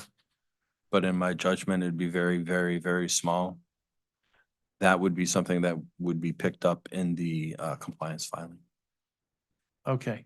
Can you confirm whether this correction will be included in the company's response to the late filed 1 exhibit? My understanding is that it will not, that rates are not being recast in late file 1, just the revenue requirement. That's why I keep referring to the compliance filing. Okay, so any adjustment, your testimony, so I understand it, your testimony is that, in your opinion, it would be minimal, but it would be cared for in the compliance filing. Correct. Okay. Can you turn to the response to RRU 539, please?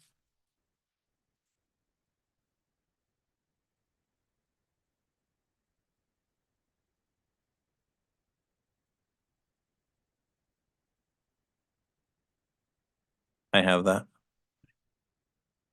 Can you confirm that there are no Heritage Village residential customers that are impacted by the proposed meter ratio consolidation? Yes, I can confirm that. Okay. And if you could turn to the response to RRU 542.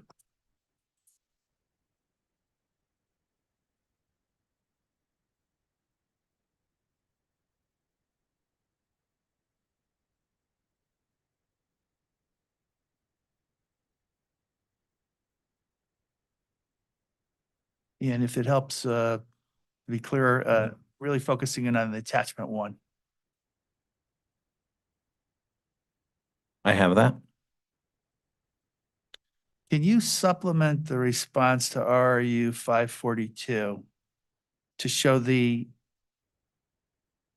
tier 1, tier 2, and tier 3 usage rates redesign?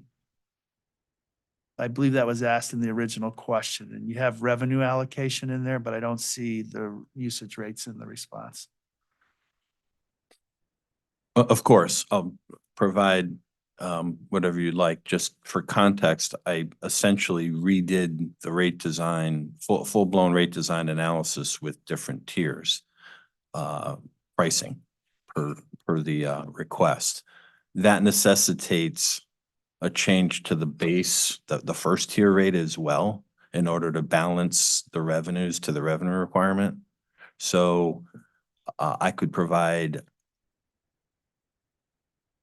a lot of information, or perhaps maybe what I would recommend is I just provide you those two models in working Excel format. And I'd also provide whatever outputs you would like in the response. But my point is, it's complicated. Fair enough, but would it reflect the actual usage rate changes? Because the question asked for different looks of the tier 3 price points. Correct. I and that's totally what- hear what you're saying and understand that. And then upstream from tier 3, I get it, it's complicated, but really want to dial in a couple of different, the intent of the question, quite frankly, was to dial in at some different looks for the tier 3 price point. And that would flow through to seeing a usage rates at all 3 tiers. Is that doable? Yes, it is. Okay. Yeah, I would like to ask for a late filed for that to, Chairman, if possible, to supplement the response to 542 attachment 1 to show tier 1, 2, and 3 usage rates under the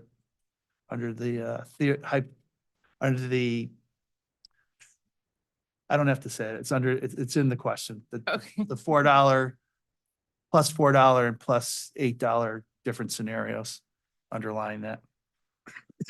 Okay, thank you. That is a late file exhibit 89. Thank you, Mr. Therian.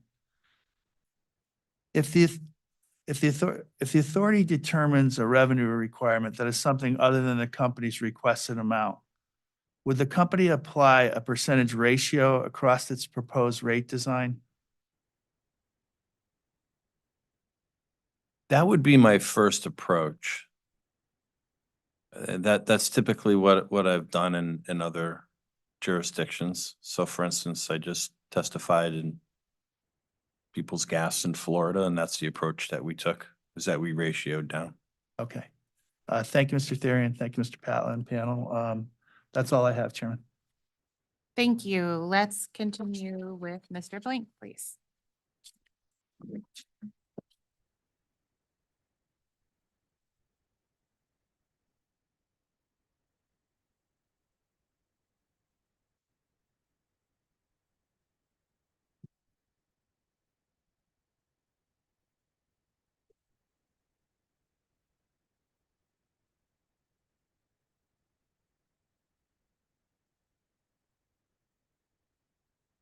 Good morning, Ms. Williams, Mr. Patla, and Mr. Therian.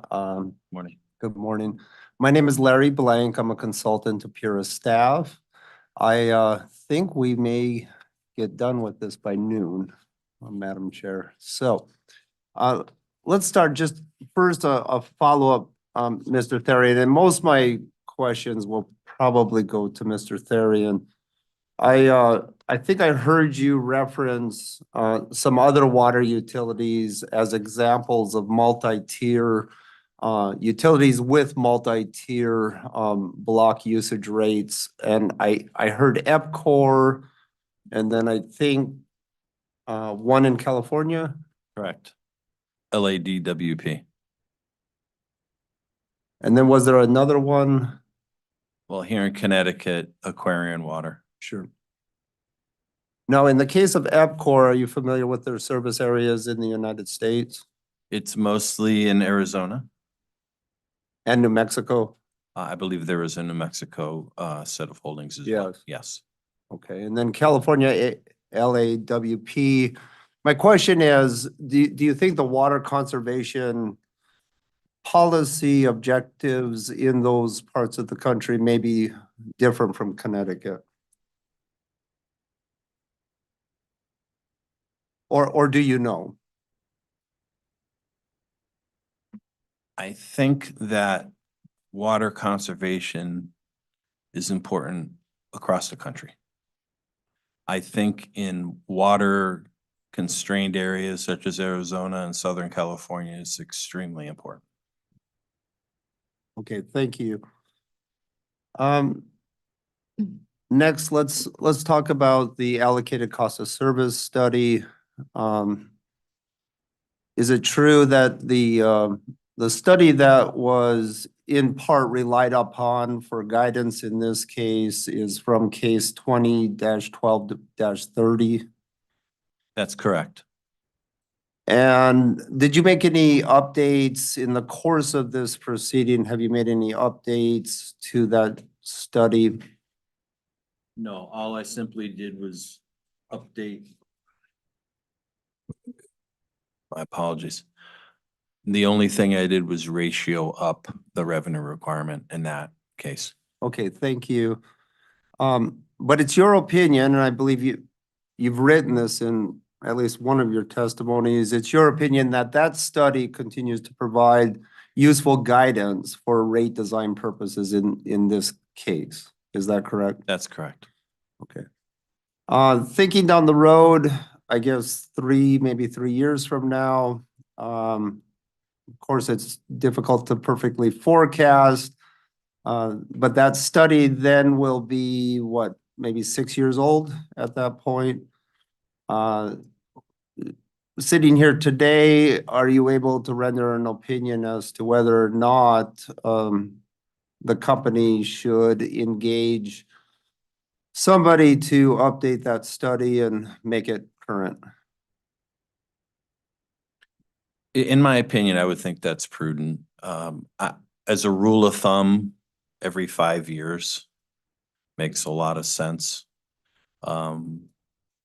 Water utilities are very heavily capital investment based, and my discussions with the senior management and operations people at the company was that in fact, the change since 2000 was primarily just capital investment without any unique capital investments such as a new water treatment plant or a new CIS system. None of that occurred. If that were to occur, that would be a trigger. But I think just from a time standpoint, every 5 years makes sense.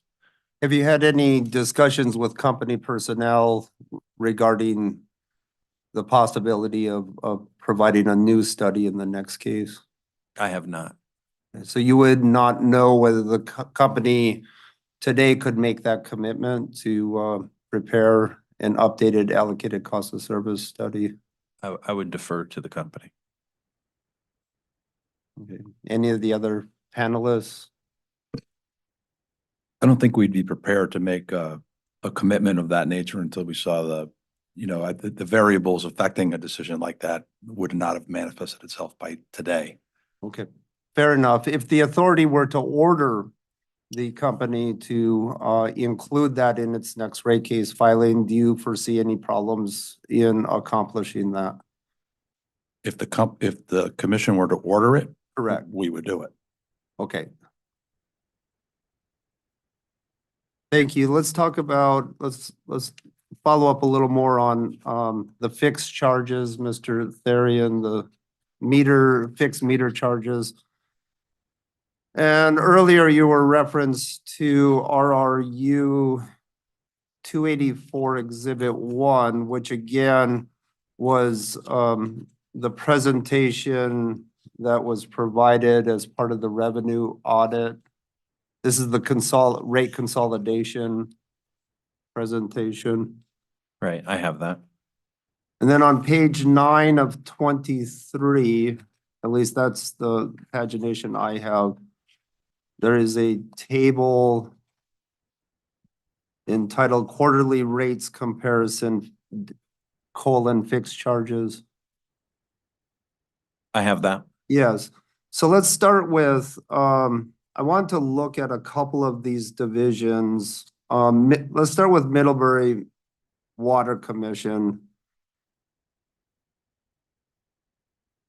is, it looks like that division under the proposed fixed charges is receiving the highest percentage increase. Is that correct?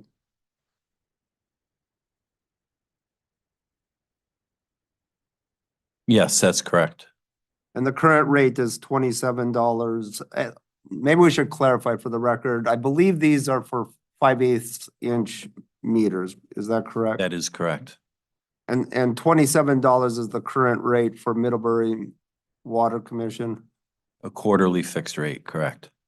And then my question is, the proposed, company's proposed rate is $41.05.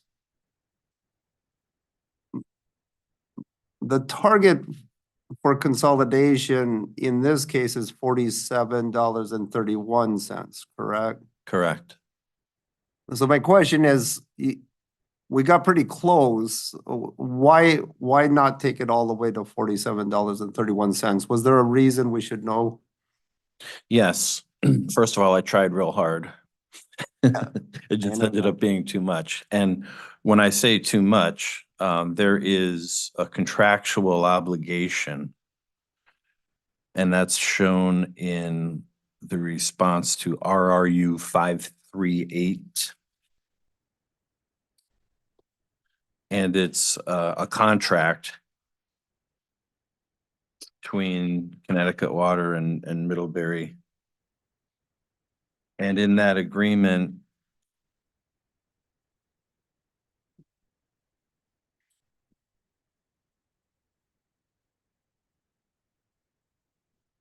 might have the wrong, let's see. I want to make sure I give you the right, I don't think I gave you the right answer. 538. Is that the right one?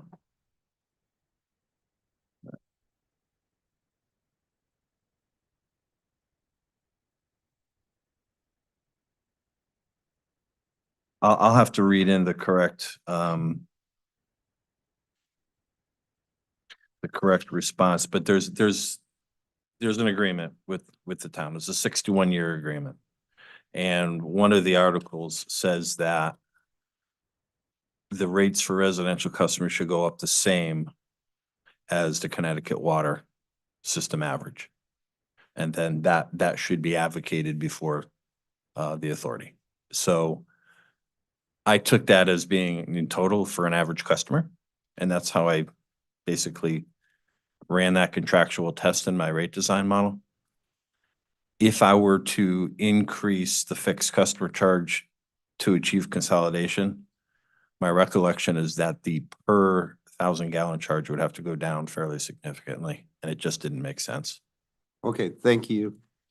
All right, so that will be read in T, please.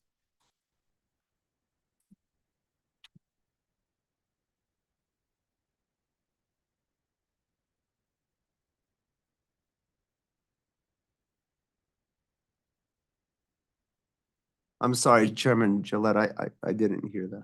I was just marking read in T, I believe, is to provide the reference to the response of, that covers the contract. Yes, thank you, ma'am.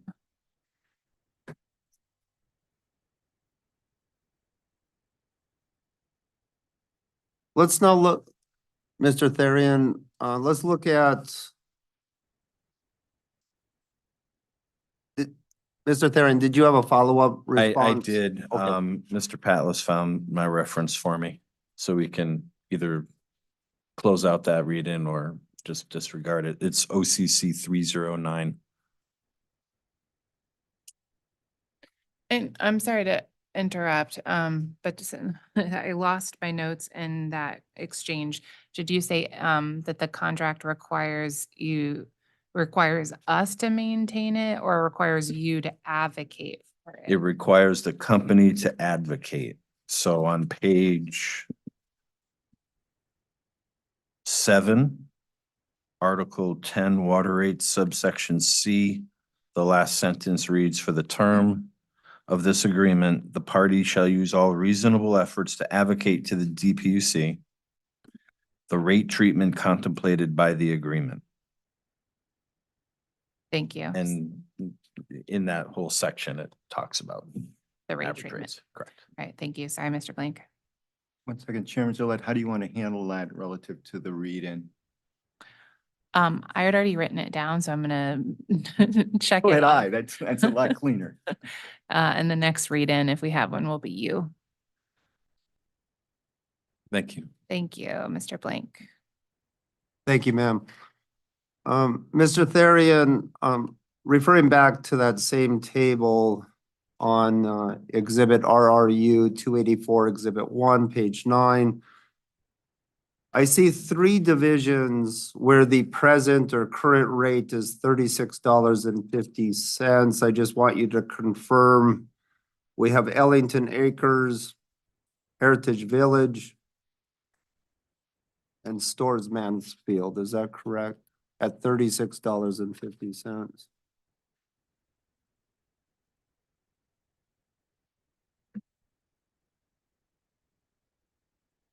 At present rates, that's correct, $36.50. And in the case of Ellington Acres and Stores Mansfield, it's the company's proposal to fully consolidate up to $47.31. That's correct. And just so the record's clear on Heritage Village, the company's not proposing to do that. However, could you explain what's going on with the volumetric rates with Heritage Village in terms of percentage increases? Yes, so this is a particularly challenging rate design because a residential customer at Heritage Village pays approximately 42% of what an average residential Connecticut Water Company customer pays. That's a result of the legacy pricing that was in place during the acquisition some years ago. What that means from my perspective of being able to consolidate would be that if we were to consolidate, we would really rate shock those customers. So we have to move with some sense of gradualism there. So that leaves me with, do I increase or propose to increase the fixed charge or the volumetric charge? And I chose to increase both, but the volumetric charges are just so much lower compared to Connecticut Water other divisions that I felt it best to make the movement upward on the per usage component of the rate. Thank you. I'd like to look at your response to RRU 537. 537.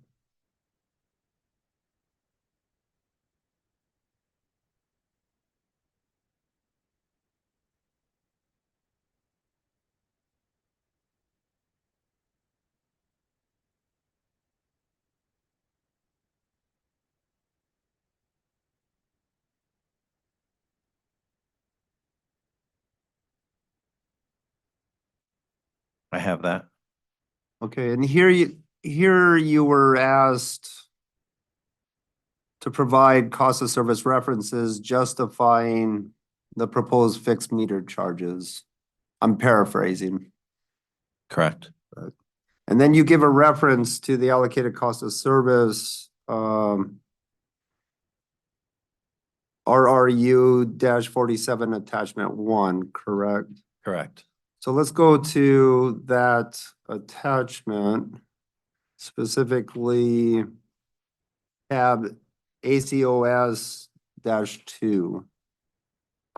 Or I'm looking at it in Excel, so but it looks like you have hard copies. I have both. I'll go to the Excel.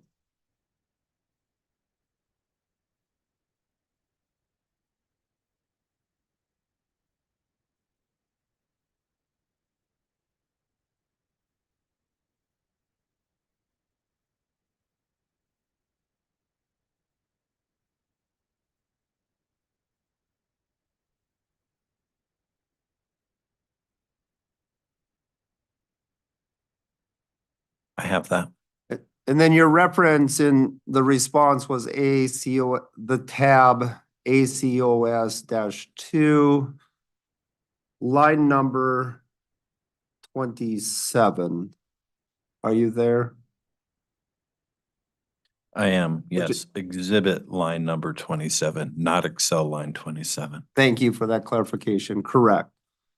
And that is entitled, that line, you've got a title there, fixed cost, dollars per customer per month. Correct? Correct. Okay, so let's look at the residential column. And you have an amount $65.90. Do you see that? I do. My question here is for clarification of what fixed costs actually went into this calculation. Is this a total fixed cost included in that calculation of dollars per customer per month? Yes, So it would include fixed costs associated with water treatment facilities, yes, fixed costs associated with the entire distribution system. with plant, correct. Are you As fa- well as customer service functions, correct. And meter cost. And meter costs and service It's costs. all inclusive, correct? That has been classified as customer in the allocated cost of service model. And so are you familiar with the cost of service term, customer related costs? I am. Would you characterize this as a customer related cost calculation? I would. I'm a firm believer that the system itself serves customers. Mhm. I do understand that there is a view that just those costs assigned to O&M accounts such as 903 would be considered to be customer-related costs, which would yield a smaller number. That was actually investigated in the 2020 case. I believe the OCC prepared some calculations to that effect. And the then current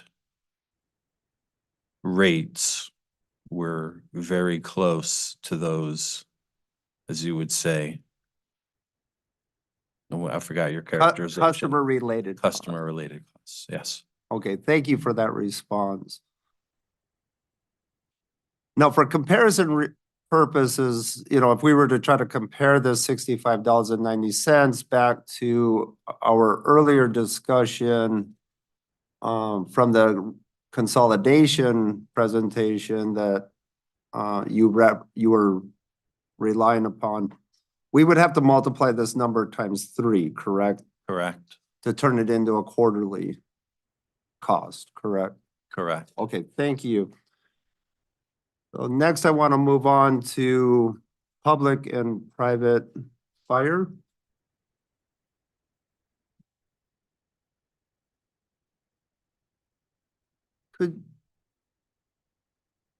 Could you please turn to page 7 of your rebuttal testimony?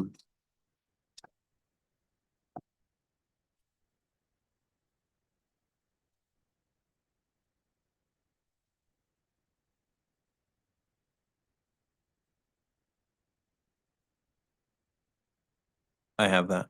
And at the top of near the top of the page is table 2. Correct. Indexed rate of return comparison. And earlier in one of your responses to Mr. Skarzinski, you indicated that private and public fire customers, I forget the exact words you said, but are significantly above cost of service. That's correct. So the system total is 1.00. If your ROR index value is higher than 1.0, then it's above cost of service. And as this table indicates, public fire has a ratio of 1.56, which is saying it's 1.5 times the average cost of service. And then for private fire, it's 6.72, which is multiples higher. Thank you. Let's go to the previous page of your rebuttal testimony, table 1.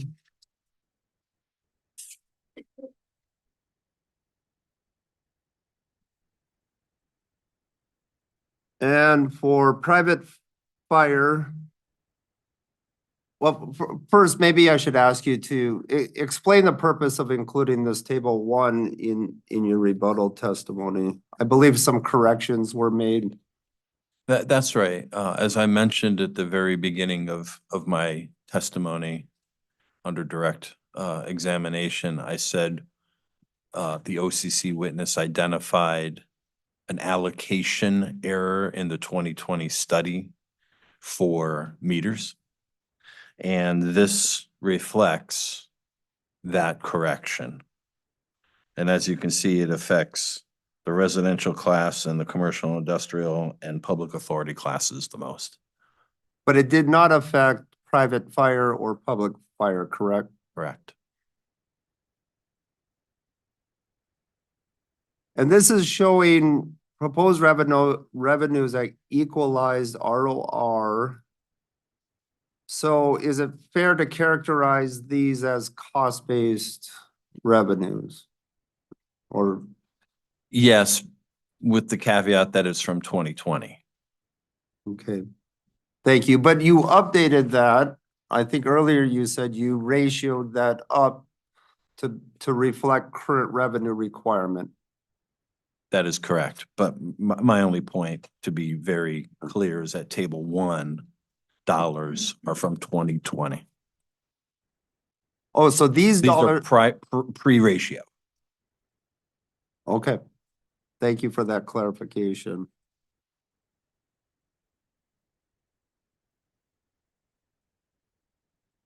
So next, let's go to your direct testimony.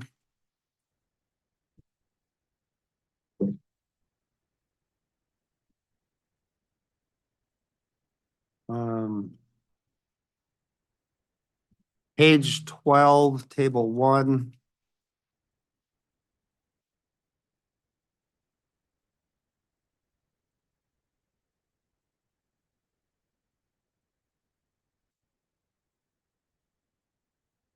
I have that. And here you are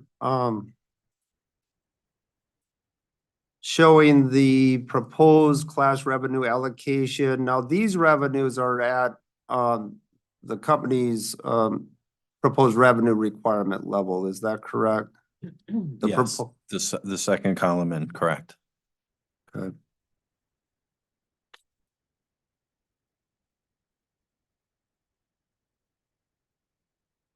Where I was going with this was to try to get an understanding as to the dollar amount that private fire and public fire have been paying or perhaps are proposed to be paying under the company's proposal in comparison to the cost dollar amounts on the previous table from your rebuttal testimony.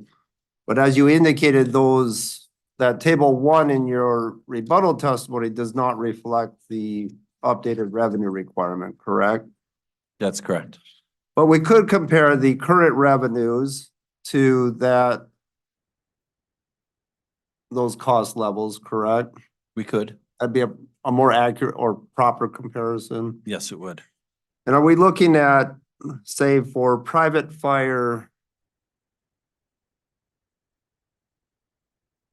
is the differential about $2 million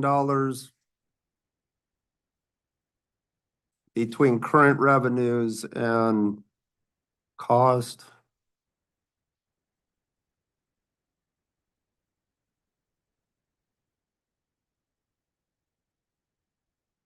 That's correct. And then public fire, maybe $3 million. That's correct. And the total current revenues from public fire are about 15 million and private fire about 4 million, correct? Correct. we're not going to go through and calculate that percentage differential. However, well, we are talking in the millions of dollars, correct? Correct. So let's next talk about the characteristics of the customers who pay for private fire or public fire. I believe your educational background is a finance background. Is that fair to say? Yes, it is. And in the course of your studies, if you may recall, did you also take some economics courses? I did. Are you familiar with the term used in economics, a public good? Yes. What's your recollection of a public good and perhaps how that's considered to be a market failure? If you don't No, recall, I don't we recall the we can market move on. failure portion. I apologize. Okay, we can move on. Instead, let's talk about the characteristics of the customers who pay the rates under private fire and public fire. Let's start with public fire. Are public fire departments customers under public fire? Yes, they're a list of municipalities that have that pay for those services, yes.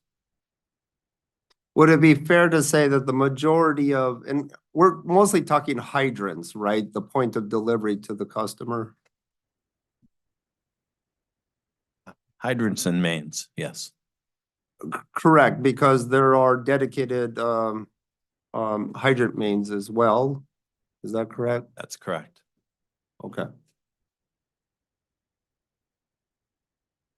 That's not correct. Okay. I'm sorry. Please, Mr. Patlov, just clarify us the- finance and economists, please. Yeah. The fire suppression system is basically the hydrants, you are correct there, but also the mains that have a duality. They serve both the domestic and the fire needs of the system. And Mr. Patla are presumably sized in anticipation of a fire and emergency, is that? That's correct. Thank you. So let's go back to the characteristics of the customers. So I'm thinking municipalities with fire departments. Is that correct? That's correct. So the municipalities pay these rates. Are we missing, are there others that would fall under public fire?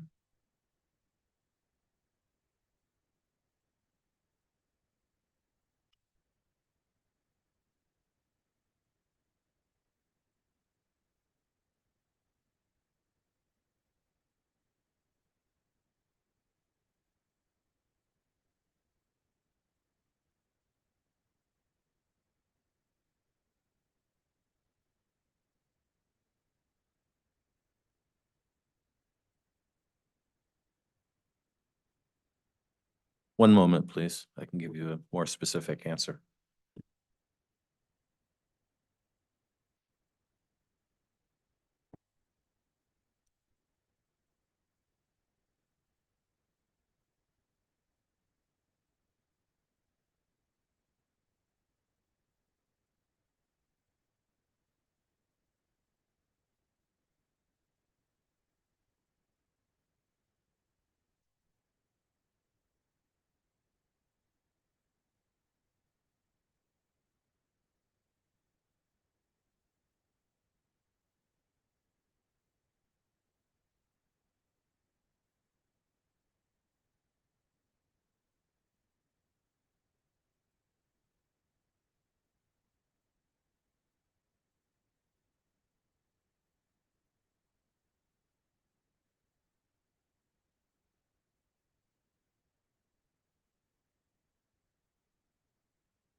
Could you repeat your question, please? I think we've already established that municipalities would be a customer of public fire. I was just asking if there may be others that I'm not aware of.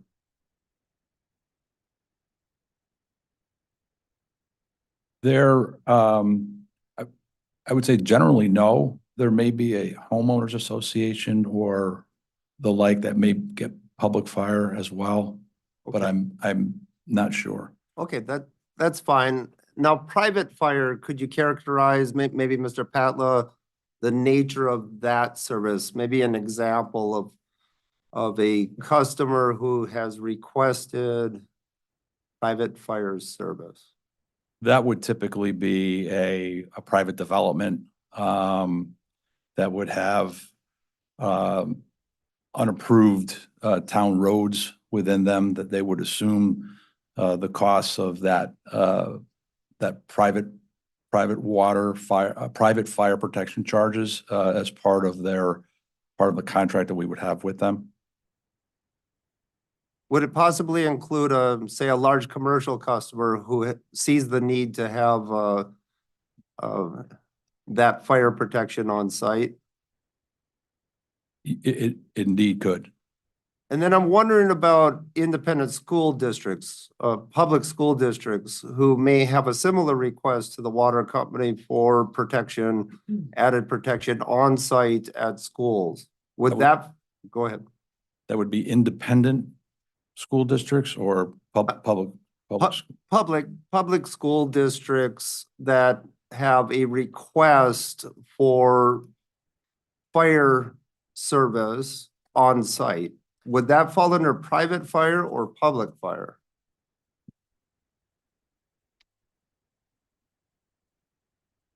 I would need to check. Okay, fair enough. Generally, would you agree that fire protection is a safety related service? Absolutely, yes. Whether it's private or public? Yes. Okay. The company has proposed 5% increases for both private fire and public fire. Let me first ask the question, why?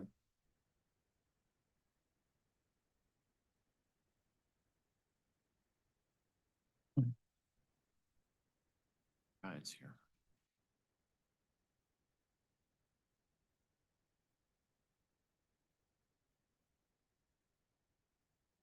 So is the question why?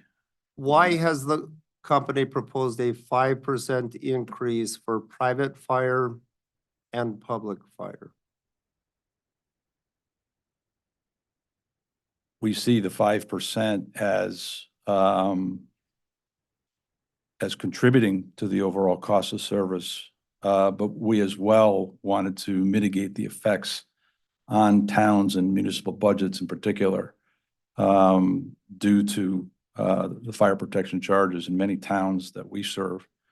And we heard this in the public hearings as well. The fire protection charges can represent, in some cases, the largest non-labor related budget line item in municipalities. So with that in mind, we wanted to certainly mitigate any effect, certainly not to the 18.1%, but as well recognize that there's costs associated and increasing that's represented in the cost of service for fire protection. I'll augment from a cost of service perspective, as I previously testified, they're contributing well above their cost of service indicated requirements. So that would indicate that their rate should go down, not up. But in my pre-filed testimony, we made the decision that if the overall system request is a positive increase of 18%, we didn't feel it was justified to reduce any customer's rates. And then the 5%, as Mr. Patla said, was really in our workshop trying to come up with a reasonable yet very modest increase to this customer class. And lastly, albeit its relevance is a little thin, but it's the same percentage that we applied last case. Would 0% also fit within those considerations you just mentioned, Mr. Therian? In my opinion, from a cost of service perspective, yes. What's the source of the money when municipalities are fire customers? What's the source of their money? Their source for public protection is from their taxpayers. Thank you. Madam Chair, I do have a line of questioning related to the water ratepayer assistance program rate design, specific to rate design issues, and I'm happy to continue. I just pausing to see if the chairman would prefer to take a break. Do you have a time estimate? Or 20 minutes.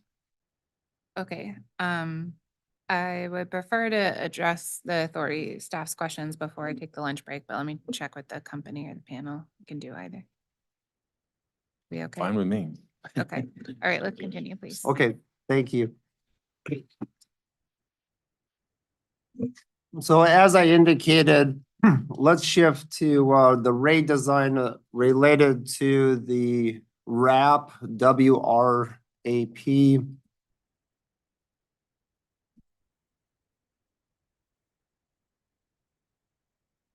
Mr. Therian, let's start with your rebuttal testimony on page 5.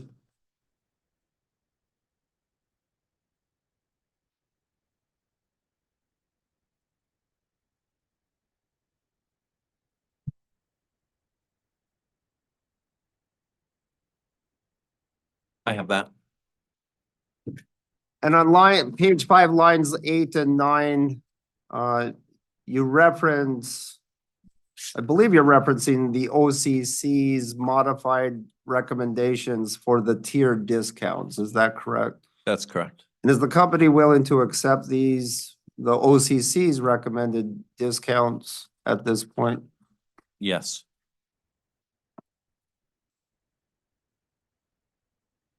And just so we establish a comparison, do you have Mr. Larkin Connolly's testimony?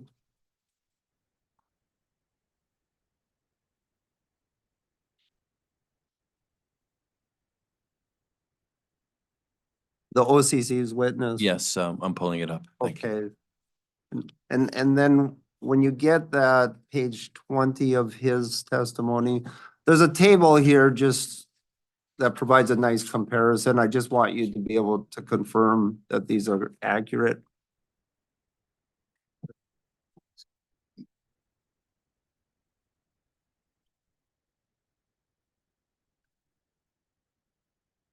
Thank you. Old school. Me too.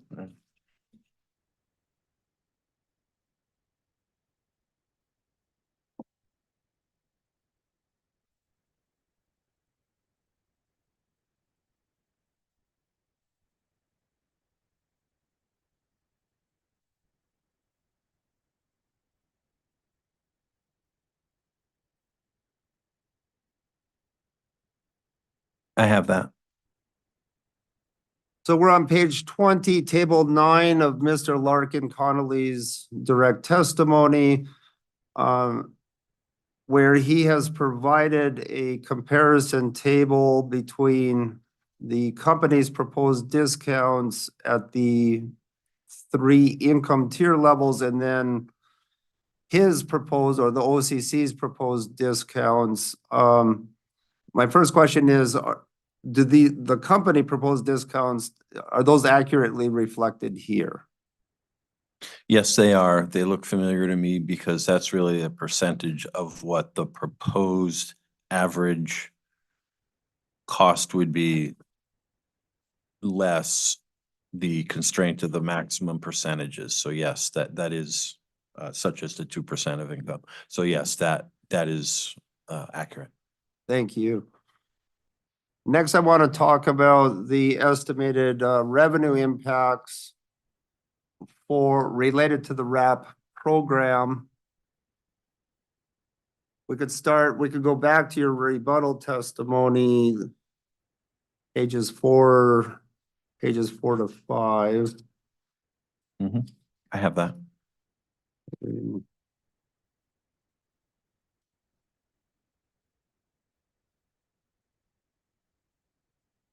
And here you're referencing a response to, so I'm at the bottom of page 4. You're referencing a response to EOE-75. Do you see that? I do. And in that response, you've provided a new estimate or a recalculation of the estimated revenue impact associated with the discounts within the RAP program, correct? Correct. I don't think we need to go to the exhibit. But the change from your direct to your rebuttal testimony is significant. Can you just explain at a somewhat high level as to why the difference, the large difference? It's very simple. In the direct testimony, the company provided me with an estimated amount of participation, number of customers participating in the program at maturity. So kind of the high end of what they expected for participation. In response to EOE 75, the company responded with customer participation under its current 15% discount program. That resulted in a significantly lower number of estimated customers participating. And that's the reason why, and that's what calculated the $628,000. So that difference is strictly a result of the estimated number of participating customers. And is it based on your original proposed or the company's original proposed discounts, the discounts we were just looking at earlier? I believe so, yes. And you are familiar with OCC witness Larkin Connolly's estimates. You have a footnote at the bottom of page 5, which references his calculation of this revenue impact. Correct. So, and it's a little bit lower than your revised estimate, correct? Yes, slightly. Do you recall, and I can ask him also, but do you recall, is part of that difference maybe due to his revised percentage discounts that he is recommending? I believe it's a factor of two things. One, the revised percentages that he's proposing, as well as a correction to the, I believe it's the 200% poverty level percentage. Mm-hmm. Those two together generate Mr. Larkin's number, subject to check. And whatever this number is, you are recommending a base rate imputation for that amount, correct? Yes. So if the commission, I'm sorry, if the authority were to agree with your proposal, then it's very important that we know which number to use, correct? Yes, I will caution that I don't think the authority can have a precise number here. I believe it will fall somewhere between 518,000 and 2.6 million because it has to do with that participation. And I caution the authority in my rebuttal testimony to that point that if you want to go down to a lower number of 518,000 and participation is greater, then that means that the RAM mechanism will therefore pick up more dollars than if it were a higher imputation in base rates. Sitting here today, can you provide your experts' recommendation as to what this number should be? Assuming the OCC's discount percentages and agreement, general agreement that it should be imputed into base rates. What would you recommend? What is, understanding it's an estimate? Okay, understanding it would be within those two numbers between Mr. Larkin's 518 and 2.6. In my opinion, because this is an immature new program, the participation will take some time to grow. And if I could expand on that, for electric and gas, they have what's called hardship customer designation. And you can move those customers, and that's exactly what the authority did with the electric company, is they said, you're going to take hardship coded customers and put them onto this new program. My understanding with water is that there is no hardship customer designation. Therefore, this is going to take some outreach, and it's going to take some time in order for customers to take advantage of this greater discount. So in the near term, I would expect the number to be closer to 600,000 than 2.6 million. On a mature program basis, I seriously hope is closer to 2.6 million. Okay, thank you. Let's go back to imputation into base rates. More specifically, is it your recommendation, your proposal that it should be imputed into the residential rate design? I do, and that's from a cost causation perspective. The benefit goes to residential customers, therefore the cost should be allocated to residential customers. Can you explain to me how non-participants within the residential class, non-participating residential customers are causing this revenue shortfall and any other related costs? Well, in my view, it's possible that any residential customer could fall into a particular income category or not. It's very individual and circumstantially driven.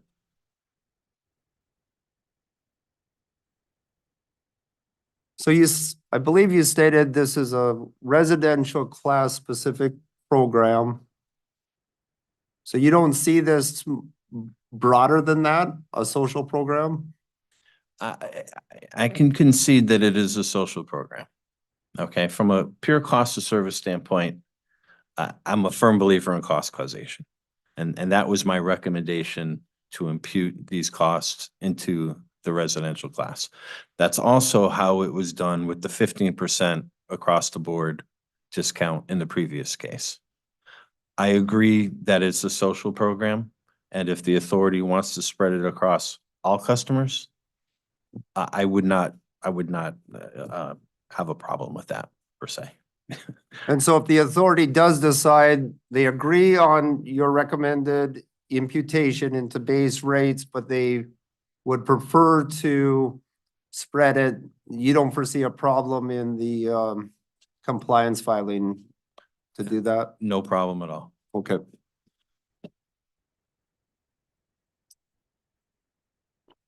Now, the OCC has, I think, provided two options for recovery of this foregone revenue.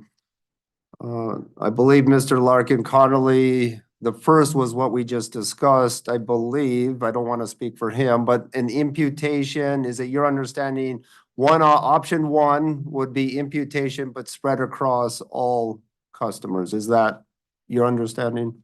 Yes. And then option two, and I'll ask him, but sounds like his preferred option would be to simply rely on the revenue adjustment mechanism, the RAM, to handle any revenue shortfalls. Is that your understanding? That's my understanding of his second proposal, correct? And of those two, I presume you prefer option one. Is that correct? I do. And if you give me a little room here, I would say Yeah. there's actually even a third possibility that hasn't been discussed, which is to create a separate tracking mechanism for this program, a separate rate making line item, not unlike WICA, for instance. In my opinion, I think that's not necessary. I think it makes more sense to impute these costs into base rates and use the RAM to true up, hopefully, a small difference. The reason why I believe in imputing rather than having everything go through the RAM is the fundamental purpose of the RAM. My understanding is the RAM is a function of conservation, intended to make the company whole when customers use less water through water conservation. So by diluting that purpose with a low-income discount reconciliation without any base imputation, I think it's too much. But doesn't the RAM still do that if the RAP revenue recovery is wholly in the RAM? From a company incentive point of view. Frankly, the company would be made whole either way. Okay, thank you.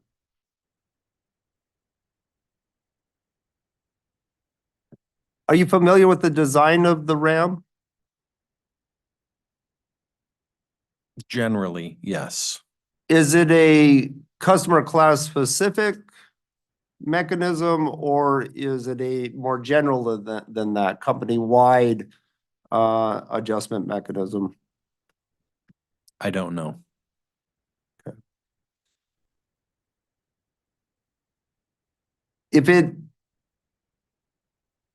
If the RAM is not designed specifically to recover over or adjust for over or under recovery specific for the residential class, do you think then there may be a disconnect between your recommendation that the RAP revenues be imputed only to residential, but allow the RAM to manage any variances? Sorry, that was a little long, but. I think I understand your point, and a better match would be to impute your estimated RAP program costs across all classes in base rates. Okay.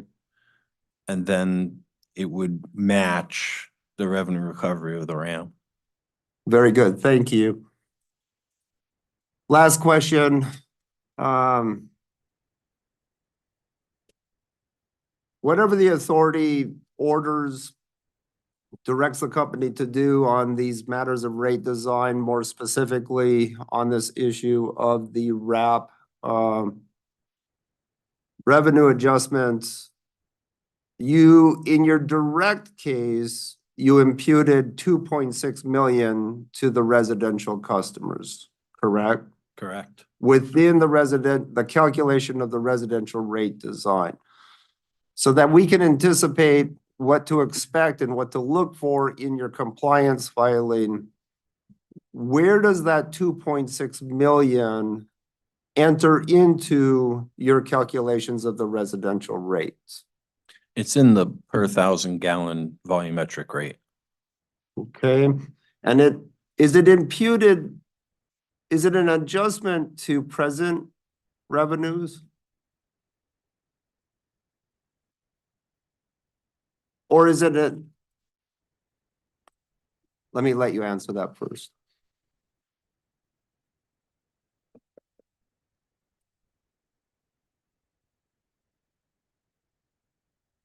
Maybe I can clarify. In other words, what I'm asking, do you, within the residential rate design, do you adjust downward by 2.6 million the current revenues, then, which then would have the effect of increasing the necessary increase to get to the revenue requirement allocated to the residential class? The latter, yes, what you just said is correct.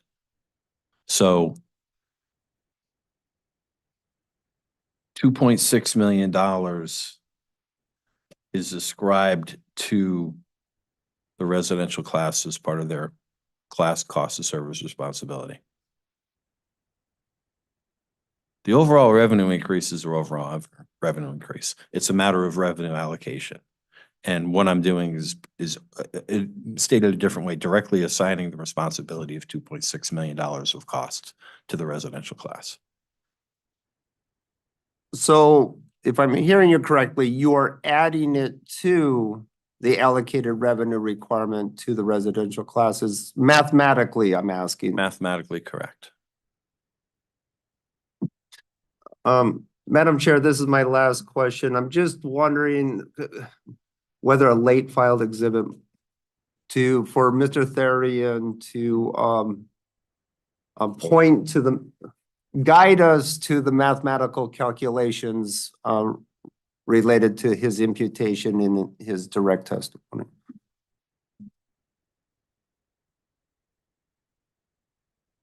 Okay, so that is gonna be lay file exhibit 90.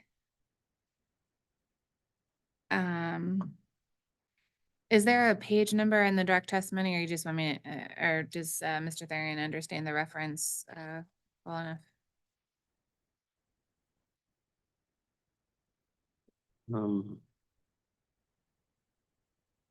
There is, let's see. On page 25 of 28, direct testimony. Okay. Generally speaking, yes. All right, so refer to Mr. Therian's direct testimony, page 25, and provide mathematical calculations related to that page. Correct. That's all my questions. Thank you. Thank you. Attorney Church. Are the multi-tier price points for the LADWP and EPCOR in the record of this proceeding? Not in this proceeding, no. If I could ask for a late file exhibit to get the multi-tier price points for those two companies, along with their base price and any additional premiums using the same gallon per threshold that was used in the creation of the Connecticut water proposed tiers. Appreciate it if Aquarian was put in there as well for ease of comparison, although those are obviously known to the party.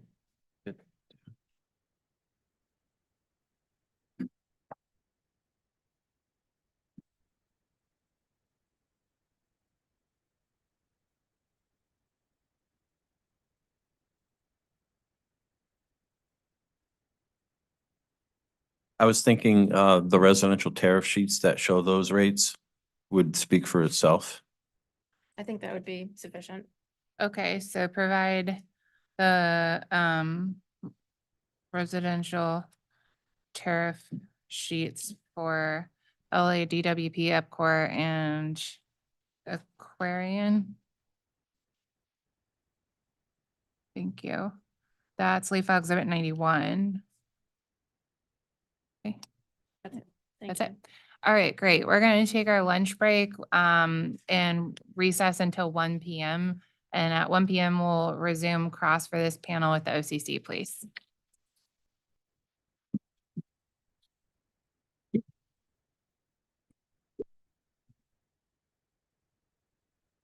I'm gonna hang on to your testimony that you gave me, David. I'm gonna hang on to this. Yeah, yeah, can I hang on to it? Oh, yeah. Yeah, I'll hang on to it just for his questions.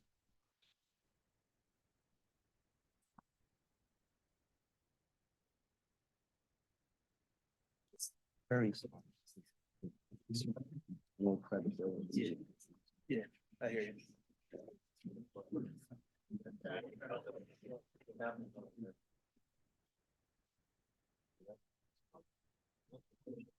There's a bunch of them up there, so. Yeah, that's fine.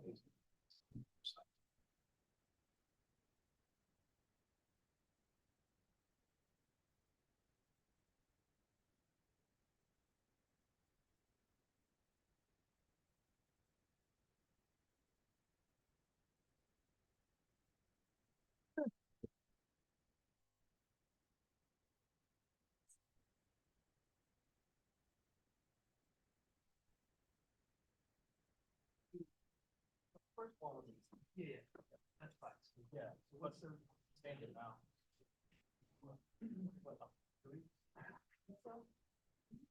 What's the standard for facilities, right?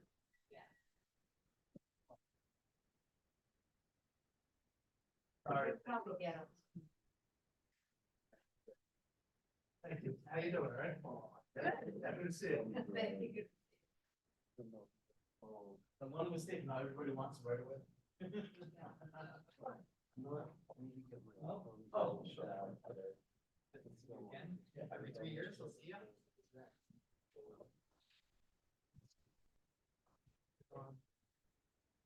Yeah. Oh, just check it. Or you get.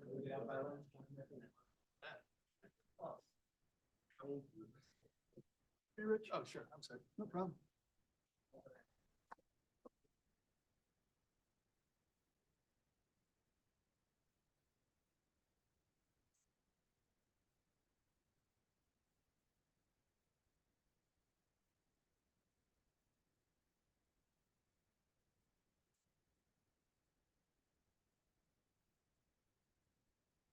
Hurry up.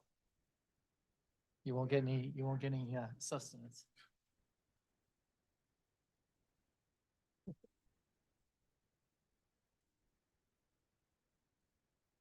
Nice to see you too.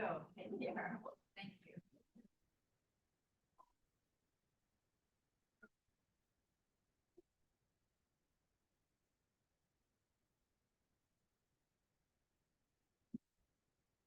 Pull your laptop. I meant to put it to sleep. Something. A little too, it's risky to start with, but extra risky. Thank you for reminding me. Oh. There's that mic too.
You need Kim.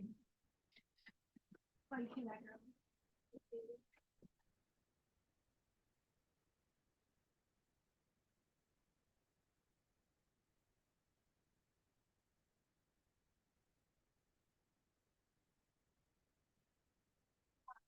Yes. Just wanted to confirm with you. Sure.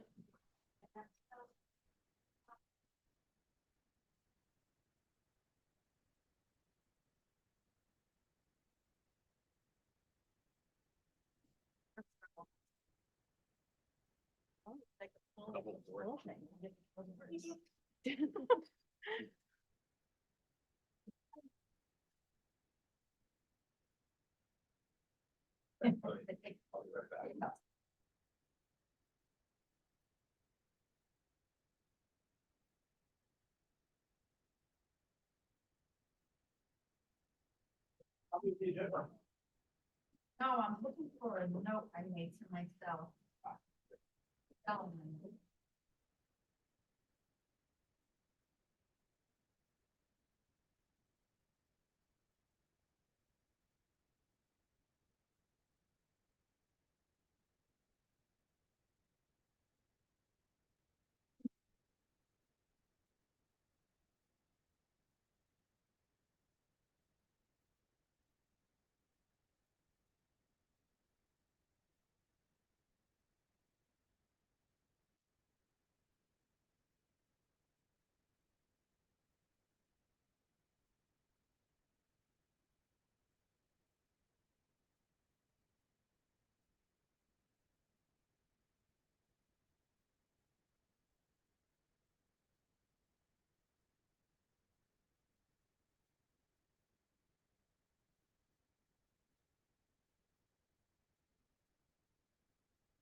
Oh, I'll look it up if you could give me your best spelling.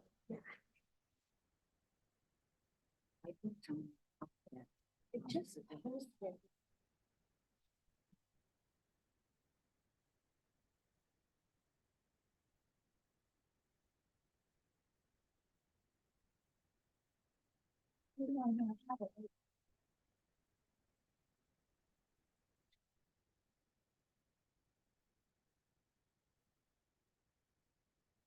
Yeah.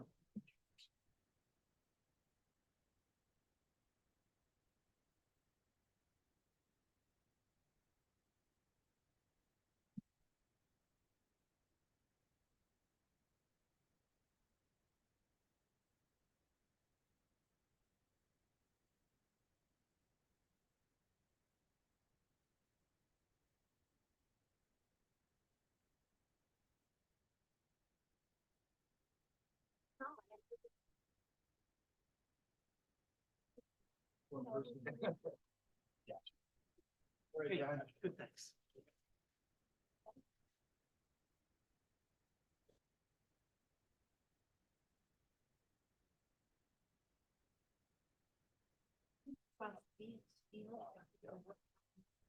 I got some questions for you. That's great. I'm ready. All right, thank you. Better than you think. Yeah. Appreciate it.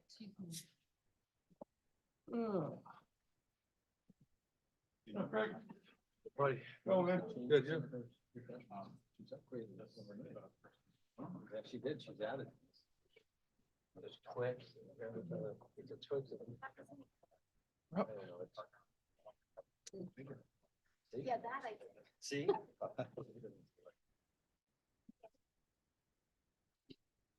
Don't know. I just don't know. Yeah.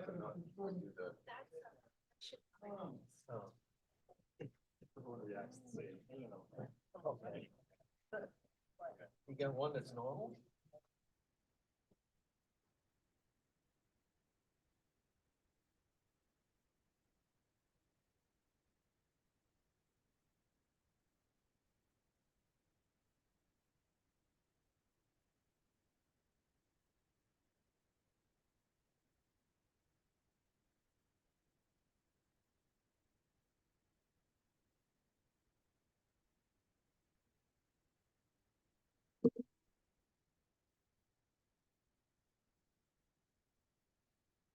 All right, welcome back. We're gonna go back on the record here. And we're gonna resume cross for this panel from the Office of Consumer Counsel, please. Thank you. Good afternoon. My name is Tom Wheeler. I'm from the Office of Consumer Counsel. We're going to start with some questions from Rich Sobolewski. Good afternoon, Commissioners. Good afternoon, Mr. Therian, Mr. Petla.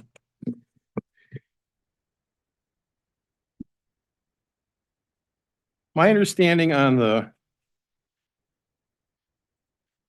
customer service charge is that currently most of the systems are around $40.05. Is that correct? Yes. And got a little confused from this morning, but I thought from my read of the schedules was that the company was proposing an increase up to $47.31. Is that? That is accurate. Okay. Is that for all systems or is Heritage Village still an outlier? There remains 3 outliers. One is Heritage Village, remaining below that $47.31. The second is Middlebury. $41.05 is our proposal. And actually,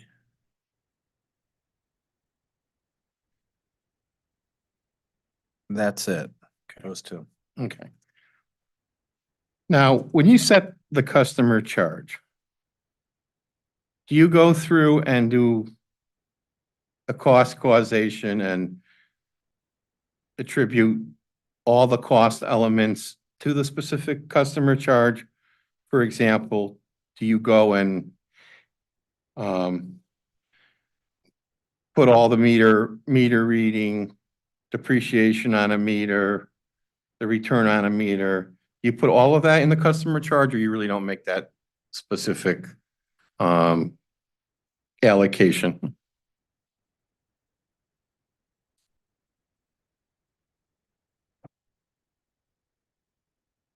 One minute, please.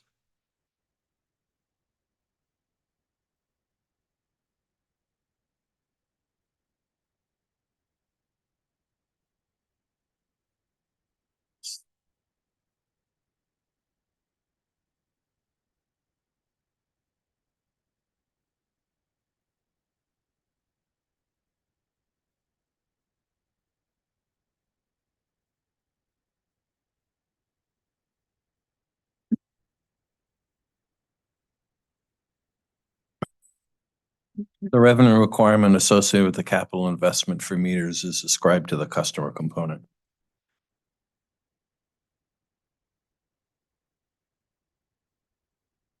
I think from your testimony this morning, all those customer related items, or they would result in a customer charge of, I thought it was $60. Is that Per month, correct? per month? So that's the pool you're talking about, correct? Correct. The full pool of costs. Correct. Where is that detailed? That's in RRU 47. And are they all spelled out item by item? Yes, in tab ACOS-3 and -4, you can see how these costs are allocated by line item. Okay.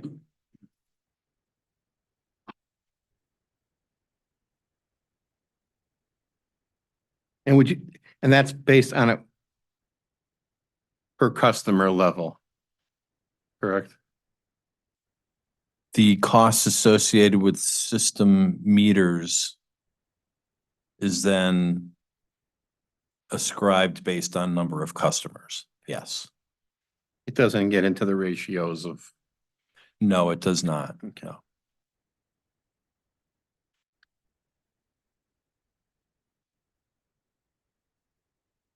Now, Mr. Therian, you testified in the recent UI rate case, is that correct? Yes, that's correct. on rate design and cost of service? Correct.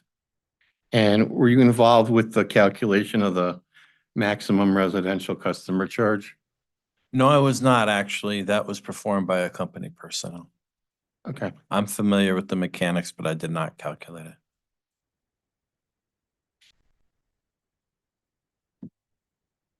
Now, on the water side, there is no legislation like there is on the electric side that mandates what's charged to the customer charge? That's correct.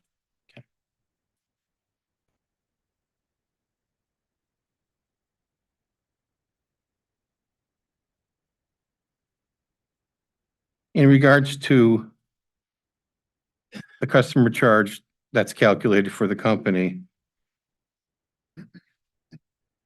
would you agree that it's, and I'm reading from Connecticut General Statute 16243 BB, which is the maximum electric residential customer charge. Would you agree that the way the the way that the water charge is done here, the customer charge, it does recover more than the fixed costs and operating and maintenance expenses directly related to metering, billing, service connections, and the provision of customer service?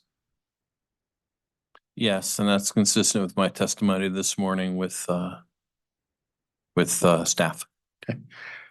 Like I think you said that 100% of water treatment facilities go to that customer characterization of costs? I did not say water treatment facilities. No, I said services and mains. Excuse me, services and meters.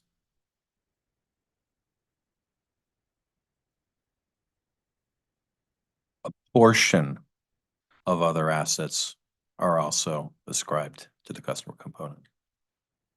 Is that also in that same exhibit? You pointed out to me the ACSO 3 and 4. I could look at those. It is, and then the allocators in 5 and 6 also are relevant. Okay.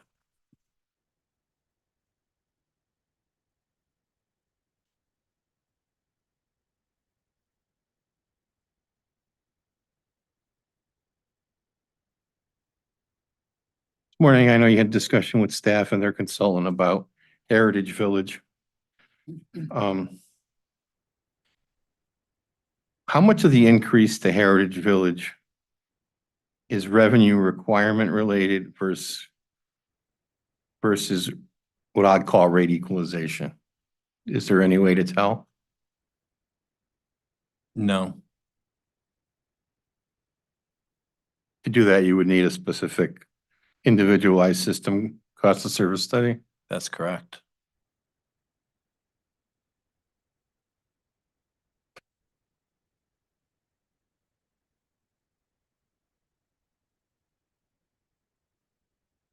From the cross this morning on fire protection, I was wondering what percentage of storage tanks are allocated to public and private fire protection?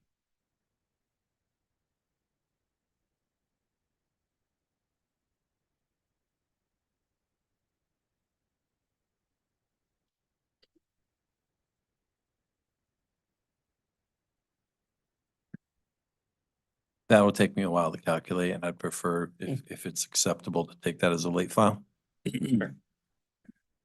Okay, so we are up to leaf file exhibit 92. And Mr. Sobolewski, if you could just restate, please. We could have the percentage of storage tanks that are charged to public and private fire protection. Thank you. In regards to public fire protection,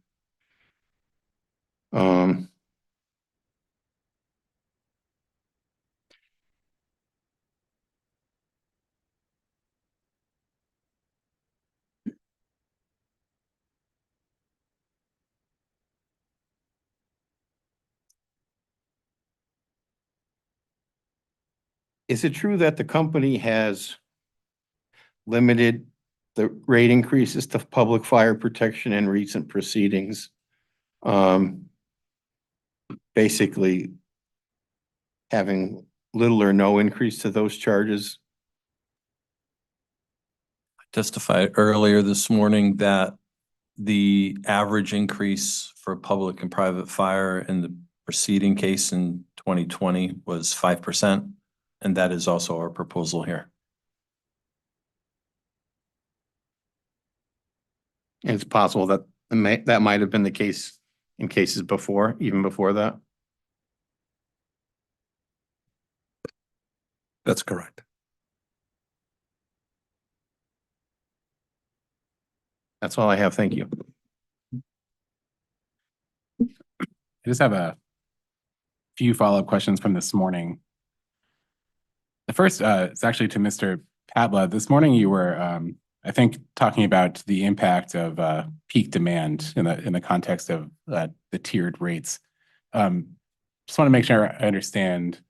It sounded like what you were suggesting is that for users with especially high demand, they impose higher system costs because of the requirement to meet the demand. Could you restate the second part of that again? Sure. It sounded like what you were discussing was that because the company has to meet the peak demand of the system peak demand when it's building its infrastructure, that upward pressure on that peak demand ultimately drives higher system costs. Is that correct? That's correct. Okay. And those and customers who use particularly individual customers with especially high demand, do they put increased pressure on that peak demand? They do. Okay. So I was just curious, and it's maybe theoretical with the understanding that I don't think this is built into the design of the tiers, but is it fair to say that a tiered rate as being proposed by the company would also be supported by cost causation principles, in that customers who are imposing higher levels of demand on the system are imposing higher levels of cost that should be attributed to those customers? I believe in theory, that's the theory of the tier 3. Okay, thank you. And as was discussed this morning, the theory of the tiers is generally the tiers are designed ideally to set a price signal, correct? That's correct. Okay.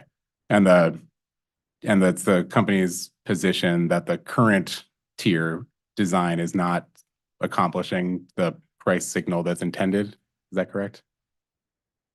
That's correct. Okay. And specifically the price signal that's intended is a signal to customers intended to incentivize conservation. Is that correct? Yes. Okay. So the amount of a customer's bill then, probably too obvious to say out loud, incentivizes, has an effect on their behavior for how much water they use? That's right. Okay. Does the ratio of fixed charge as opposed to volumetric charge on a customer's bill also have a behavioral incentive?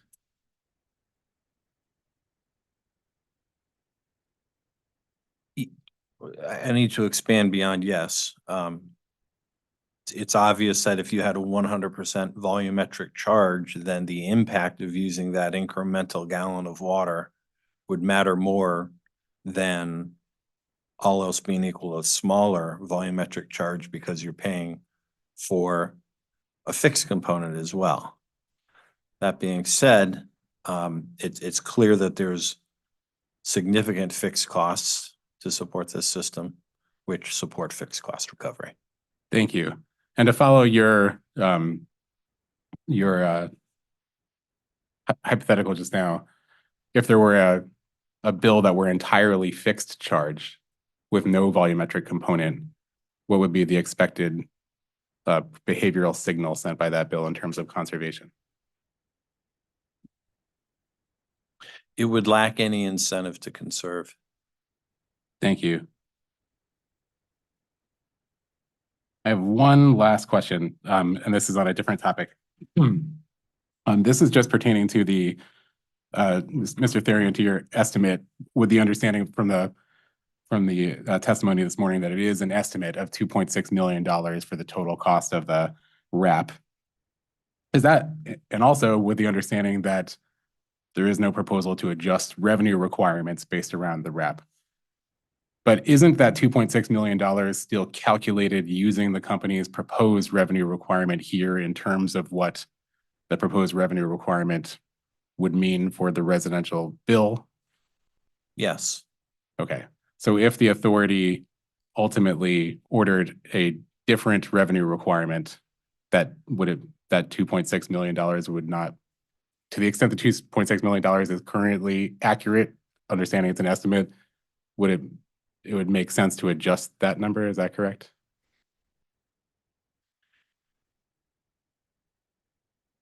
I can rephrase the well, question. there's multiple proposals on the table with, and let's just say that it's this 40% and 80% and fixed percentages of a total bill.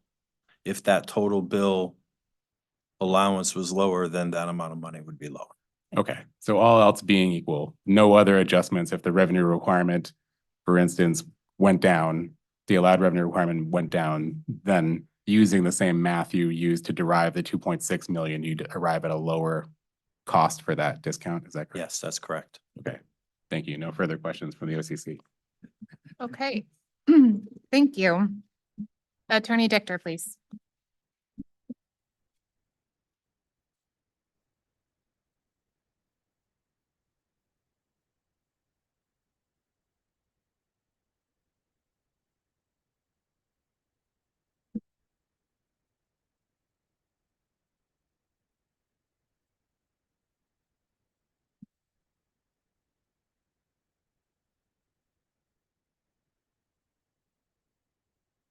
Joel Dichter for Heritage Village.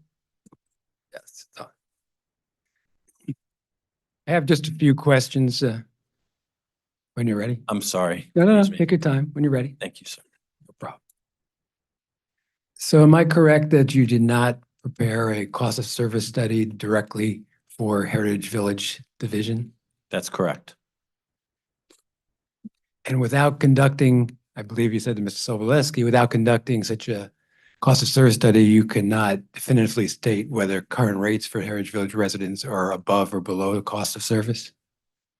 For their particular division, I do not have that information. Now, you have proposed to increase the Heritage Village division at a percentage higher than the overall average increase. Is that correct? That's correct. And is that principally to achieve rate consolidation? Yes, I believe for the division as a whole, you show an increase, allocation of a 1.15% for Heritage Village.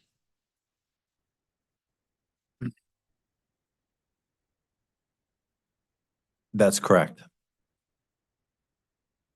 But that would be for the overall division as a whole and not for any specific class, category of customer within the division. Is that correct also? That is for the entire Heritage Village Water Division. So that would include, for example, the 5% increase for fire, as well as whatever percentage increase is on residential to average out to the 1.15 overall. Correct. The actual increase proposed for residential is actually significantly higher than the 1.15. If you can look at page 14 of your testimony.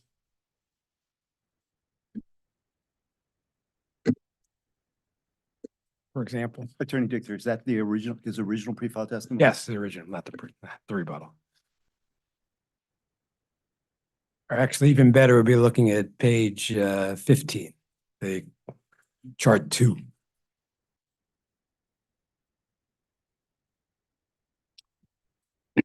There, I think you show flat rate customers. Would that principally be Heritage Hills customers that are flat rate? That's correct. And there you show an increase to flat rate residential customers in Heritage Village of 27.12%. That's correct. Now, Heritage Village flat rate customers also incur a sewer charge as well. Is that right? That's correct. And what are you proposing to increase the flat rate percentage for Heritage Village customers? residential customers. What I have in front of me in chart 2, page 15 of my testimony for flat fee sewer, which I believe is just residential customers subject to check, is 15.6%. Now I'm figuring out a bill impact of an increase here. One would have to look at water alone, or if you want to see what the true impact was on a Heritage Village resident, would you look at the increase in water and sewer together? Together.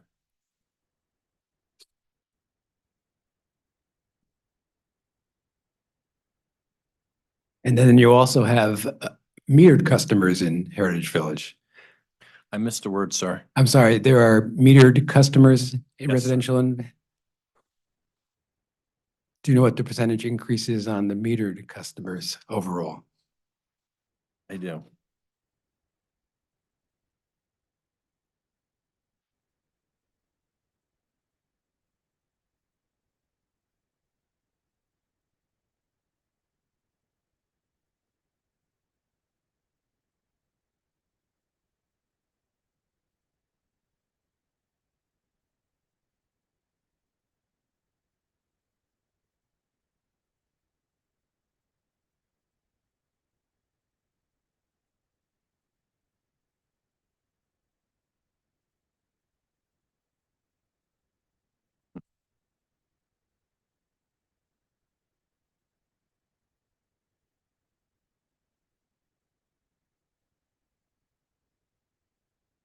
I believe this percentage includes metered and non-metered combined. Heritage Village water is 20.92%. So I'm not sure I can directly answer your question, but if you'd like it as a late file, I can carve that out for you. Yes, that would be good to know. Can we have a flight filed for the proposed company increase in the metered water rate? Specific to Heritage Village. Specific to Heritage Hills, correct. Okay, that's late file exhibit 93.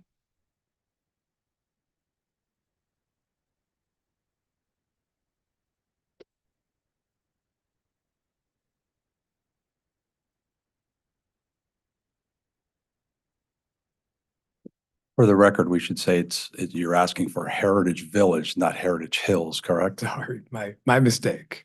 Yes, Heritage Hills is in New York.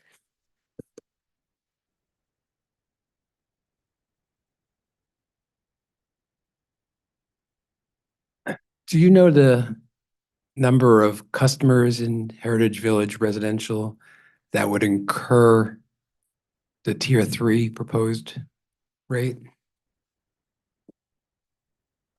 You show in there that I think it's 11% of consumption that would fall within that tier, but it doesn't tell me the number of customers that would be affected.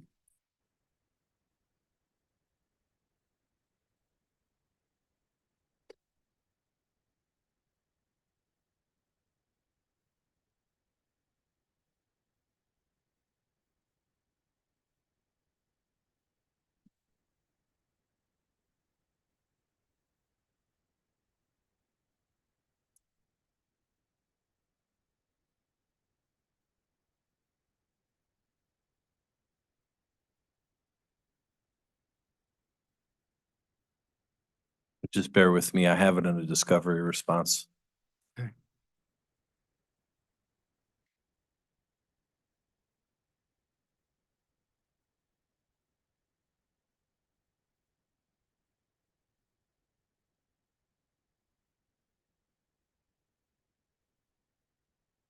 Discovery response to RRU 59 is my source. Thank you. Actually, that was at present rates. One more minute, please. Here it is, 52. Yeah. Source is RRU 52.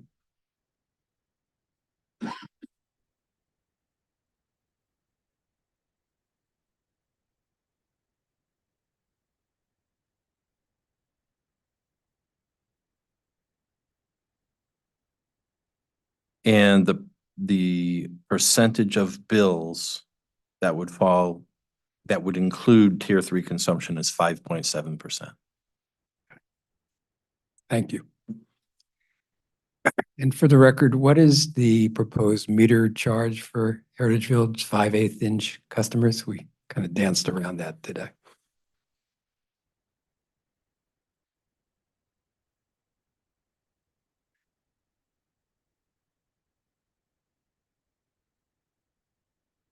Proposed is $38.50 a quarter, And what is it presently?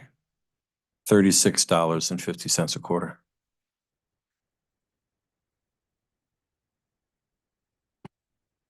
And you stated that you've placed most of the increase upon the volumetric rate, not the customer charge, correct? That's correct.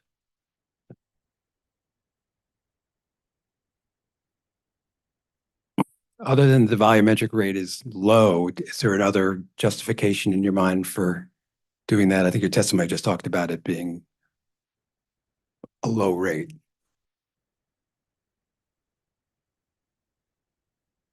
There's judgment in rate design. Right. When I looked at the volumetric rate, their current rate is $3.05 per 1,000 gallons. It was really an outlier. So attempting to close that gap. Okay.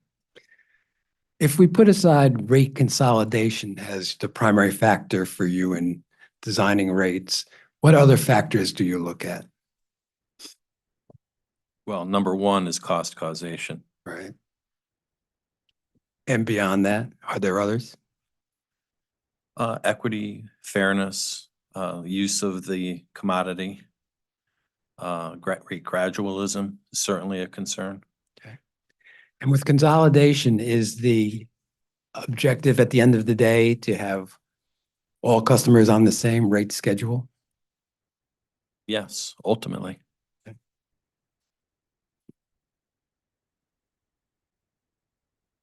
Similar to Middlebury, are you aware that the company entered into an agreement with the town of Southbury when it was approving the merger, where the company committed to propose to advocate to Pura that the would maintain a separate rate schedule for Heritage Village? A separate rate schedule for Heritage Village. Yes.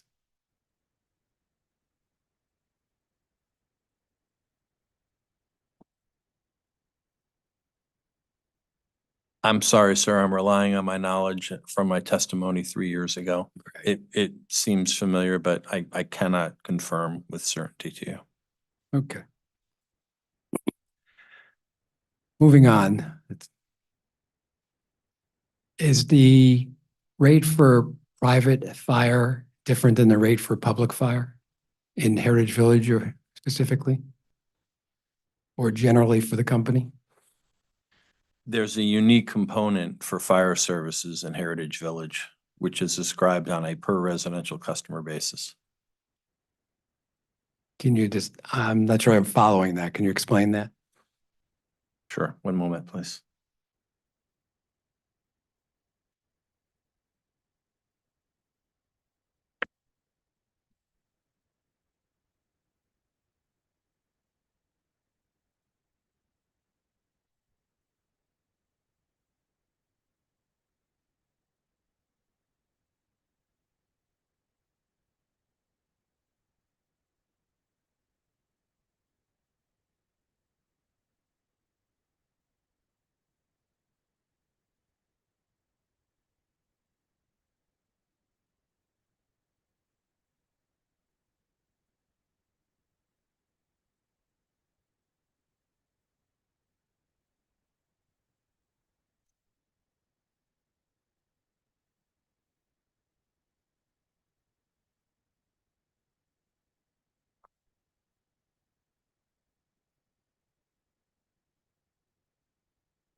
So the current rate per customer,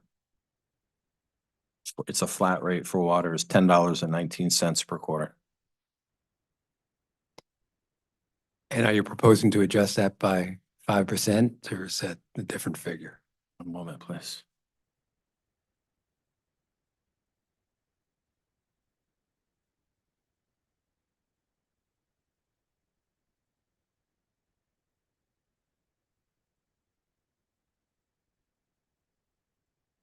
It's a big spreadsheet. Bear with me. I appreciate your patience. It's all right. We're almost done.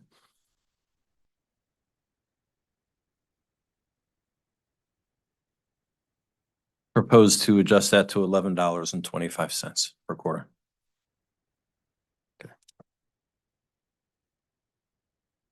So more than the 5% generally applying to other types of fire protection related rates.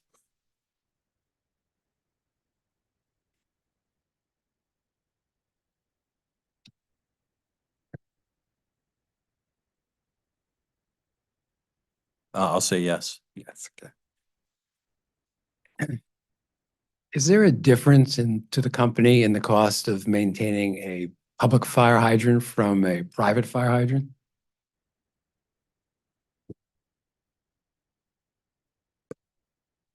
We don't maintain private fire hydrants. Okay. If the company did maintain private fire hydrants, do you perceive that there would be any difference in the cost of maintaining a private hydrant versus a public? Is there any real difference between the two? I'm assuming you're trying to draw the correlation between the cost of a private hydrant versus a public hydrant. And that is not how fire protection costs are calculated. It is how it is disseminated equitably across the municipalities or private entities that are charged, but it is not the cost of maintenance on it. It is the cost to be able to deliver a given volume of water at a given time.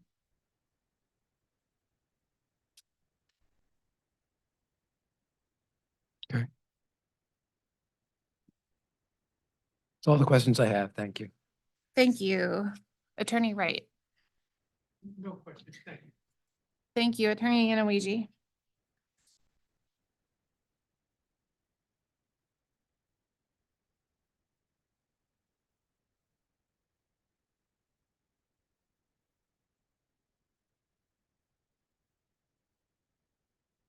Chairs.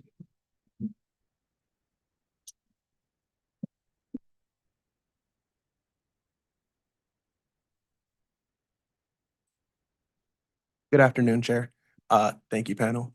I'll turn it over to Eric. Good afternoon, Commissioners, panel. It's Eric Annis, ANNES, appearing for DEEP. I have a couple of quick questions on inclining block rates, the residential. I'm sorry. So just a few questions, should be quick and we can go home, I hope. I think we're last. For residential customers, why has the company decided to go with an inclining block rate structure? To promote conservation. And I just want to clarify, the rate is a marginal rate, correct? Yes, it's a marginal rate. Yes. Right, meaning that your first set of gallons are one rate, the second tier 2, tier 3, that goes up, and it's only for that marginal usage. It is only for that block, correct? Okay. Is there a specific type of usage the company is targeting with the tier 3 in the residential block rate? Irrigation primarily. That would be residential irrigation primarily. Correct. Yeah. So I'm talking about a question I'm asking today are pertaining to just the residential rate and the tier structure, the inclining block rate, the 3-tier structure that the company has proposed. Correct. Okay. So you're targeting lawn integration. Is that also pool filling would probably fall into that category as well? It potentially could. But the primary usage over a given period of time is certainly irrigation load. Okay. And is there a way that we can look at data that the company has that can kind of demonstrate whether that is effectively happening at these rates, that the target would be hitting the irrigation rate usage? Sorry. Well, what we have is the difference between average daily demand and and max day demand or max month average daily demand. So those statistical values we have for each of our systems.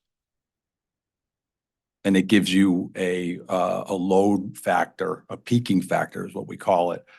I testified earlier that Avon peaks at a factor of about 2, meaning that in the summertime, it uses 2 times the amount of water to average day. Exactly. That's where I was heading. So thank you. So I actually was going to look at, I guess, Mr. Therian's testimony and I think it's his original testimony, Exhibit A9, Table 6. If you have that with you, Mr. Therian. I do.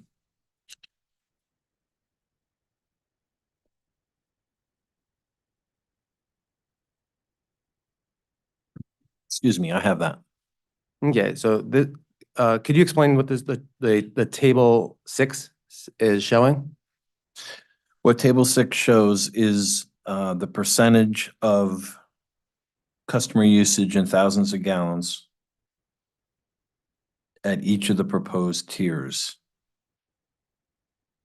That's the top half. Is there a And then the second portion, yes, and that's at 4 different alternatives. And alternative 2, which is our proposal at 18,000 tier 2 breakpoint and a 30,000 tier 3 breakpoint, that's highlighted.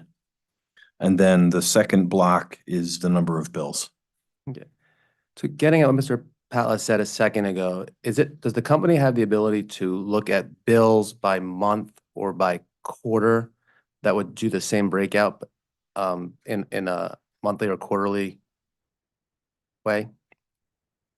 So the percentage, so for the first one, the percentage of water used in tier 3 in July or August, if not July or August, then Q3.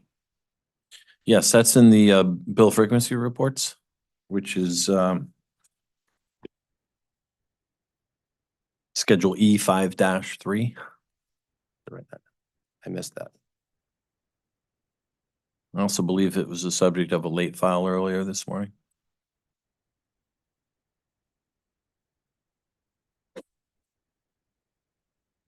Okay, so I'm obviously Sean, I missed that. Is that filing will show the same kind of breakout that I was just asking for in terms of the percentage of bills by quarter, or is it by month? Depends on it's all based on billing data. So if you build on a quarterly basis, it's going to show how many bills occurred at this particular usage level. So that's what a bill frequency does. It's a cumulative report that says, okay, at 10,000 gallons per quarter, this is how many bills were rendered and the amount of consumption that occurred. At 11,000, it's this amount and this amount. So all of the data that you would need to produce these percentages, that's my source document in order to come up with these percentages. So that has that level of detail. It's not customer level detail, but it is division level detail. So there are different what did I say, 5.3 reports for each division. Yes. Okay.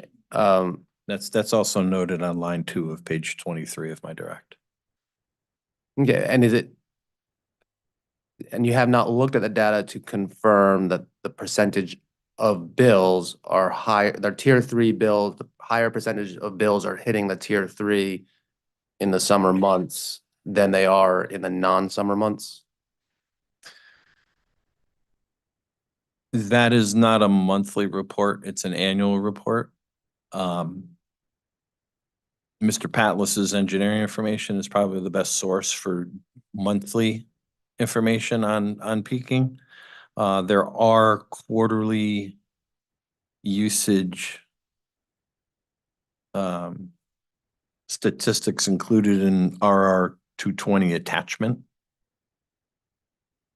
which is another source. It gives you 5 years of historical data by quarter.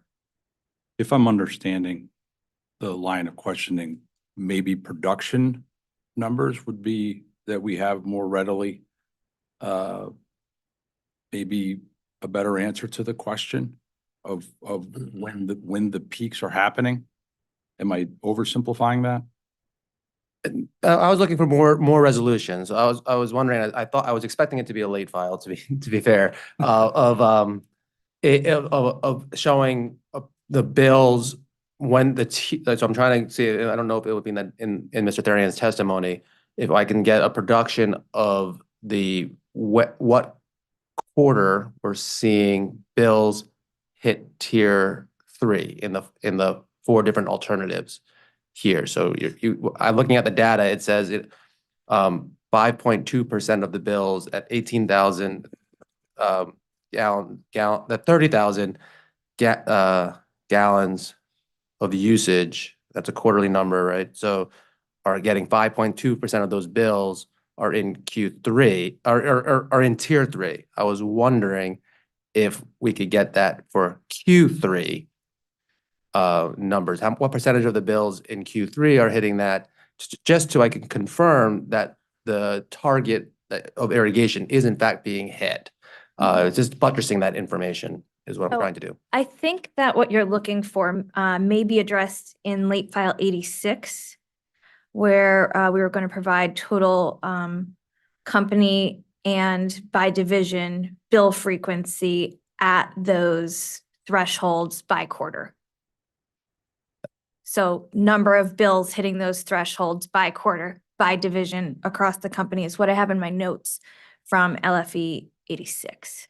Right, at the thresholds of 15,000 and 18,000 gallons per quarter. Right, and we wouldn't have bill data on that third threshold as it doesn't yet exist, so we can't go, I mean, we would have the usage. Can we get the usage?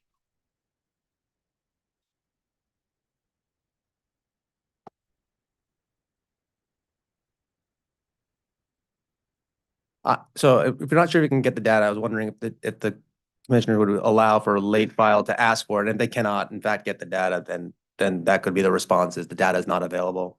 I'd be comfortable with that. Would you be comfortable with us amending 86 to include that third threshold if we have it? To include it, yeah, as long as it doesn't amend someone else's request, only adding to it is fine with me. So if we want to add to late file 86 to include that data, that would be terrific for my needs. What was the gallon threshold at tier 3, please? 30,000 per quarter. Okay, so it's just amending late file 86 to 15,000, 18,000, and 30,000. Thank you. Correct.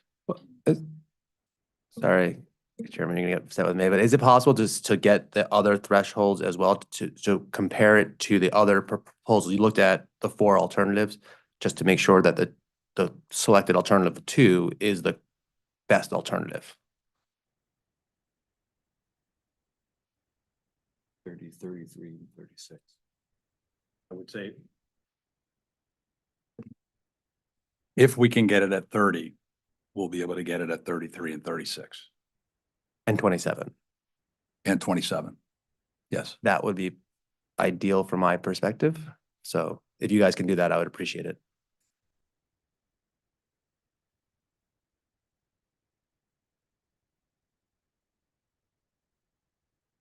Okay, so late file 86, I'm going back to amend and say to provide the bill frequency threshold at 15,000, 18,000, 27,000, 30,000, 33,000, and 36,000 gallons per quarter at the company level and the CWC division level.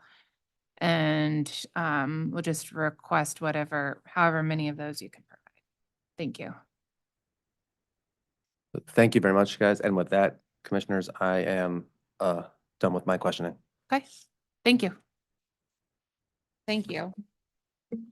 Attorney Wyman? Thank you. Commissioner Karen? Madam Chairman, I have a question.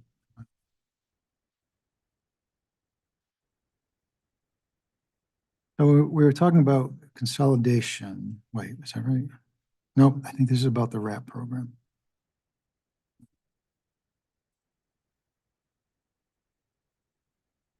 Bear with me, I'm sorry. I did have a question. Where I put it.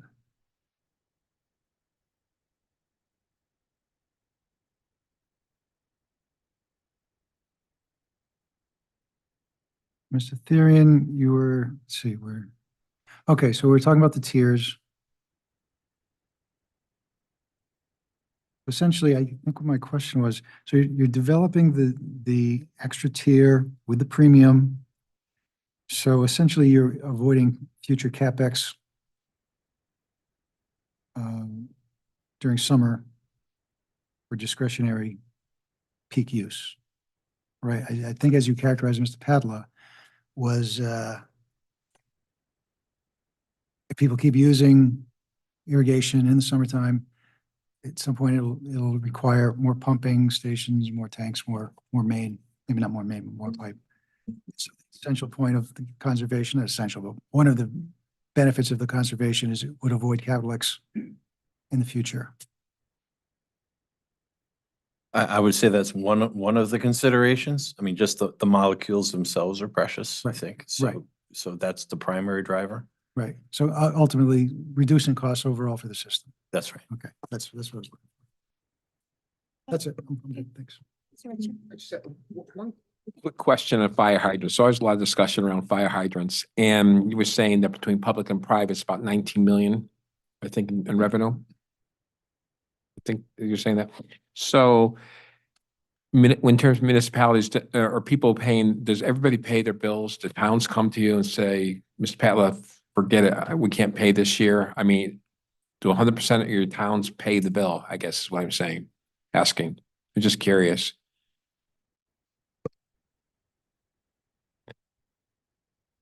The answer I'm getting is no. They don't all pay. Okay. I could I get a late file. Sure. I'm curious. I come from a little town, as you know, so I'm curious in terms of how many towns don't pay the fire hydrant rental? With the number or the name? I don't know what they want. No. I think you were asking the question, Chairman, that I was asking, which is you just want the number, you don't want the identity. No, that's exactly what she was just asking me. Yeah, I just want the number. For the, let's do test year and rate year. Or no, well, they would know rate year, test year. Right. The number and the amount. Okay, good. Thank you. Got it. Just curious.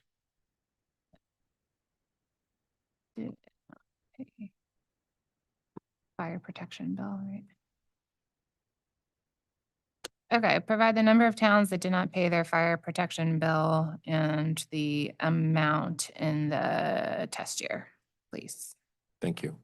That's late file exhibit 94.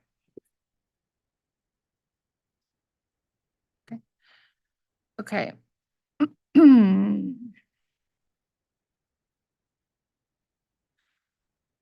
All right, a couple of quick ones. In the discussion this morning with our staff, there was a discussion about guidance, Mr. Therian, and it was in the context of the range of the system average applied at the division level and the company's rate design. My question is, and I could have just been hyper-focused on your intonation, so I apologize. I just want to see if you were trying to convey anything else there. You emphasized guidance a couple of times, and I didn't know if you were trying to signal that that was the guidance, but you didn't achieve it. So if you could just elaborate on that. I can. It's not that we didn't adhere to the guidance. My caution is that the guidance may be different from case to case, utility to utility, industry to industry. And what I really want to emphasize is that when you're in a consolidation mode where you're trying to get these rates the same, you may want to have a wider tolerance, okay, a larger guidance zone to make more aggressive moves than if you weren't making any rate design changes at all and everybody were on the same rates. Thank you. So to be clear, the current proposed rate design, does it fall into that range, or are you suggesting through the rate design that we go beyond the range? No, I recommend you stay within the range. No recommendation was above 1.5 times the average increase at a division level or at a surface level, meaning residential. Actually, I misspoke. At a class level, residential, commercial, industrial. Thank you. Okay.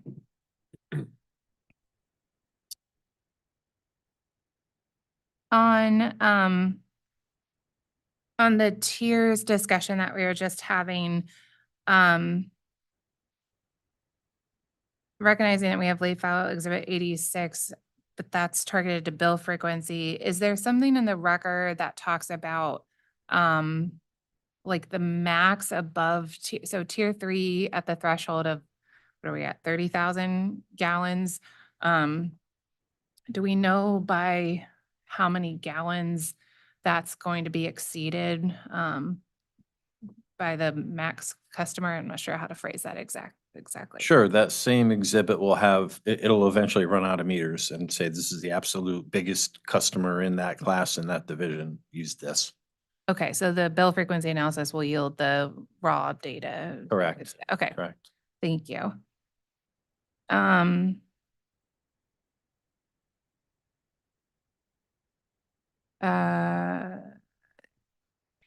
Okay, I think I'm all set. So attorney, thank you. Attorney Bogan, do you need a moment to consider redirect? Okay, thank you. This panel is excused. Thank you. Okay, let's move into our final panel here. So we'll call up the Office of Consumer Counsel witness, and authority staff are going to be first up for cross-examination, please.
Okay.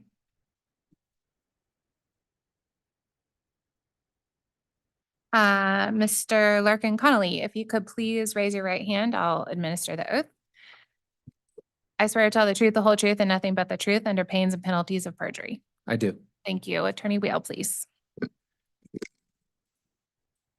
Mr. Larkin Connolly, did you prepare a pre-filed testimony that was filed in this proceeding? Yes. Did you also sponsor any discovery responses filed in this proceeding?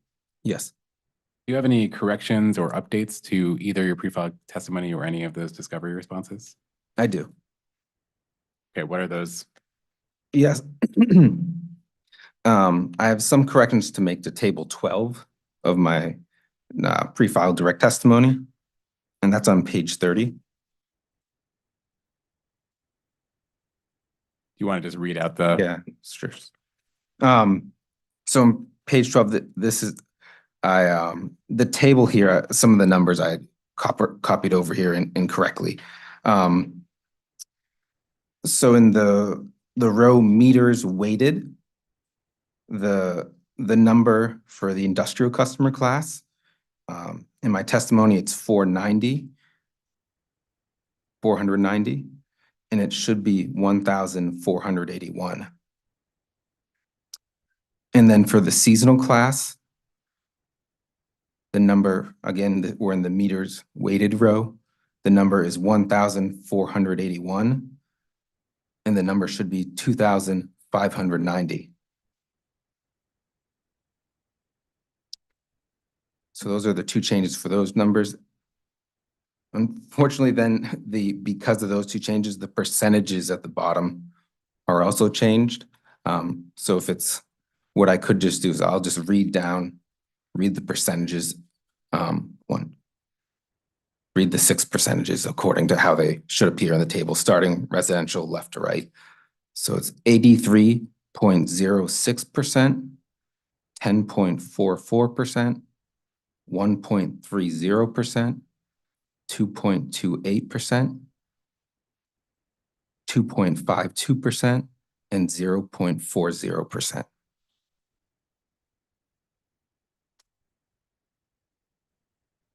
Thank you. Do you have any other corrections or additions? No. And can I just ask, do those adjustments result in any substantive changes to your testimony? No, those are really just affected the table. The actual underlying analysis behind them were not affected by those changes. Okay, thank you. And with those changes, do you adopt your pre-filed testimony as well as the discovery responses you sponsored as part of your sworn testimony today? I do. Thank you. And with that, the witness is ready for cross. Thank you. Mr. Blank, please. Thank you, Madam Chairman. Good afternoon, Mr. Larkin Connolly. My name is Larry Blank. I'm a consultant to PIRA's staff. Good afternoon. Is it my understanding this is the first time you've testified in Connecticut? That's correct. Okay. Well, welcome to Connecticut. Thank you. Let's start with page 42 of your pre-filed direct testimony.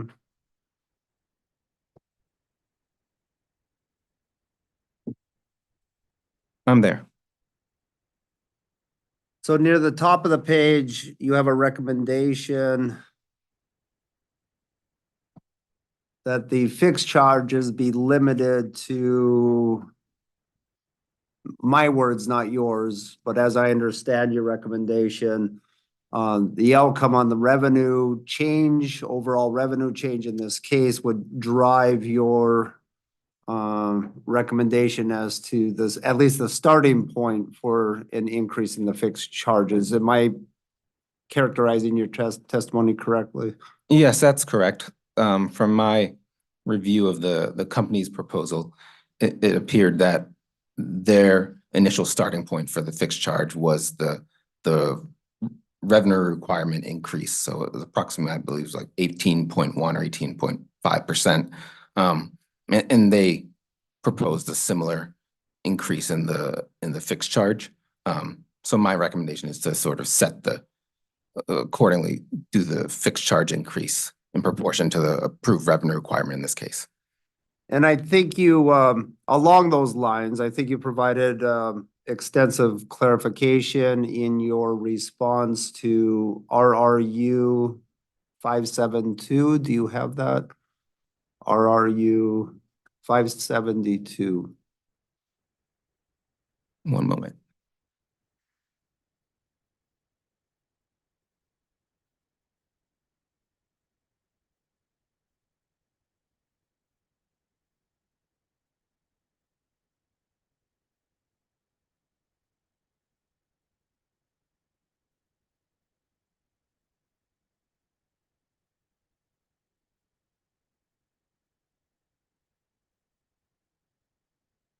Yes, I have it.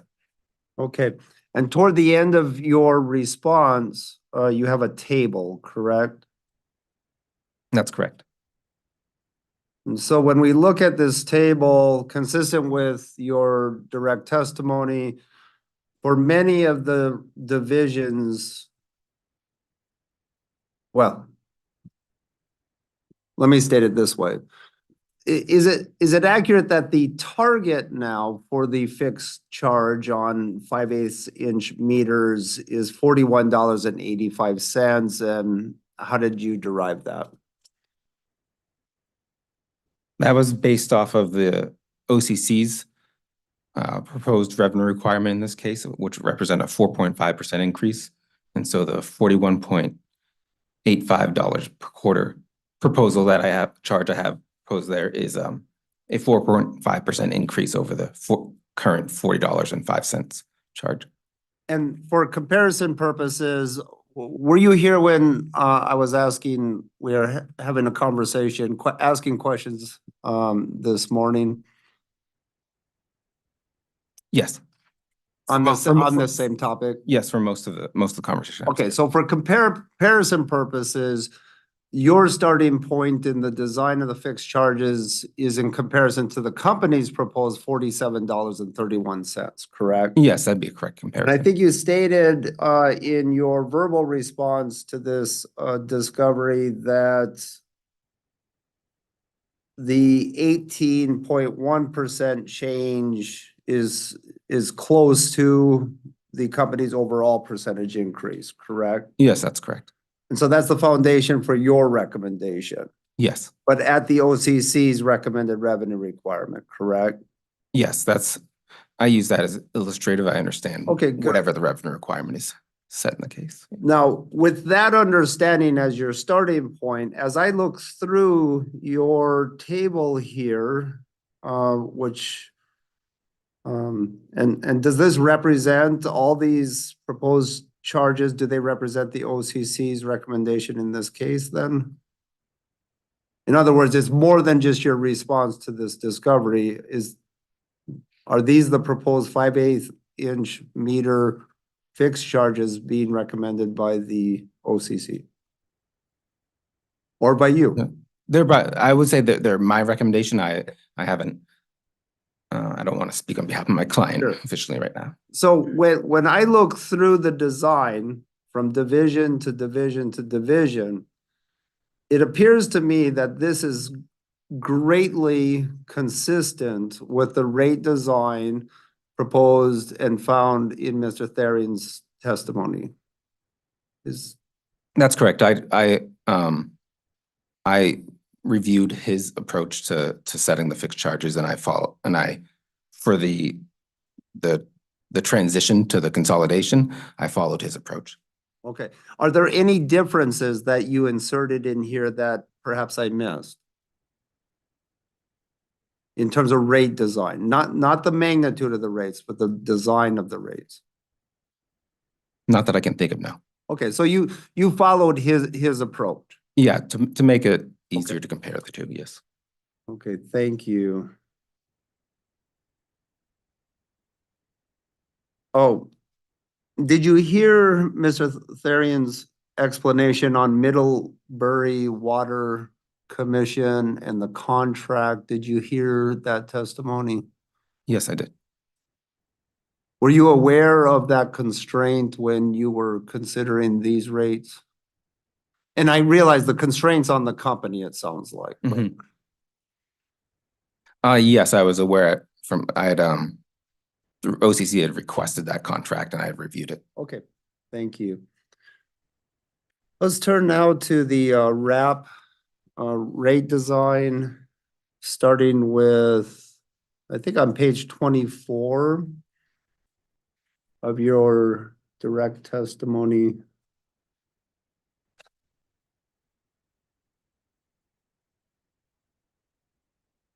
I'm there.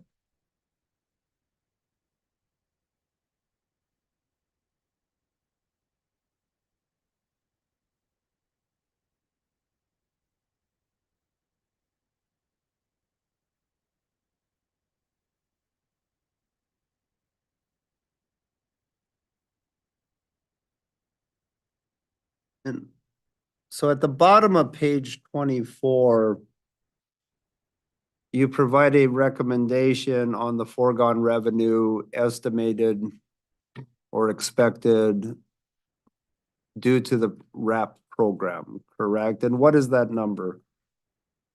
It's $518,408. And is that still your estimate today? That's my estimate based off the company's requested revenue requirement. Yes. Okay. So that's based on proposed rates as proposed by the company. That's correct, yes. So that number would be, would it be lower then if the authority were to order rate increases that were less? Yes, it would. does your calculation of the 518,408, and I should mention on the top of page 25, you have a table that summarizes this, right? This calculation. Yes. So the foregone revenue column in table 11, is this also based on your recommended percentage discounts? Or is this based on the company's direct case recommended discounts? This is based off my recommended discounts. Okay. So you may have heard a question I had to Mr. Therian this morning, trying to reconcile the 518,408 with his revised estimate, which is found on line 16 of page 24 of your testimony, the 628,487. Let me start with, do you have any particular insights? I think you already mentioned one possible reason you were using your proposed discounts, which are different from the company's direct proposed, correct? Yes, I believe that would be the primary, probably the singular change is the difference in the discounts. Then has corresponding effects on the amount of foregone revenue per customer. Because the number of participating customers you're using in your calculation is the same as the company's, correct? That's correct, yes. Are there any other differences other than the differences in the proposed discounts? No, I attempted to try to use the company's estimates and then just apply my proposed discounts. Okay, thank you. So now let's talk about recovery of this foregone revenue. And I believe you provided two alternative options. Yes. Explain to us option one. Yeah, I think you correctly discussed it earlier today.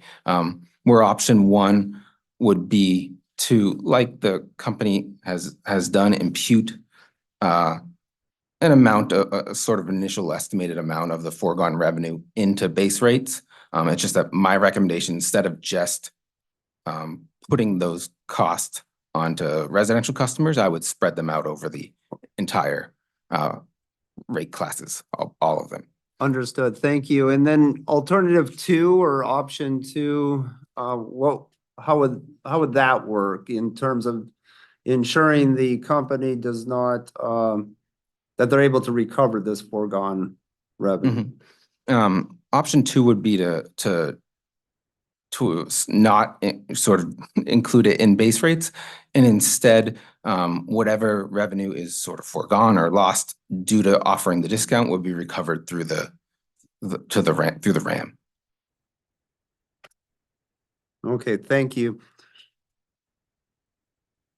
Are you familiar with the design of the RAM? Yes.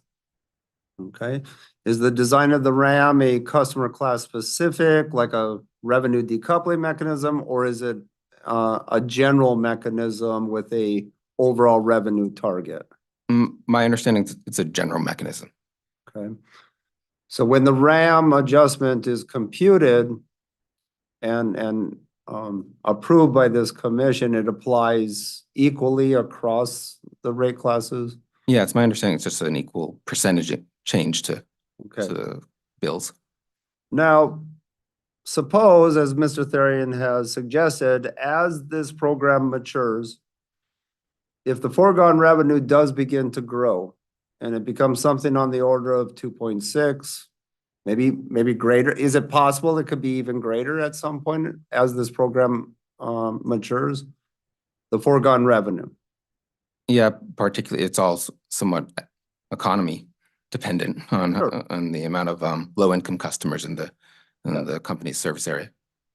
And is it possible that the foregone revenue, of course, could be high enough to cause the RAM to be positive? Yes, that's hypothetically possible. And positive for some period of time, maybe year to year to year, we see a positive RAM. Is that, I mean, I know it's a hypothetical, but is it mathematically possible? In the scenario, you're saying, in the scenario where you're taking sort of option 2 that I proposed. Correct, under that- your option too. Yes, correct. I would, yes, I think if you do not include some of the foregone revenue into base rates, you might have a greater likelihood of a positive RAM. Did you consider that possibility when you, well, let me ask this first. Of your 2 options, which is your preferred option?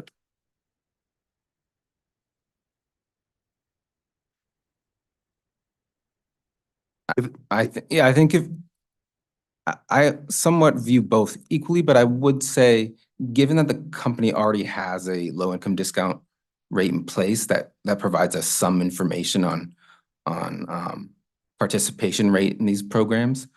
I think it's fair to assume some estimate of foregone revenue into base rates. Some level of imputation you think is your preference? Yeah, I would not go for the high end of the 2.6 million, but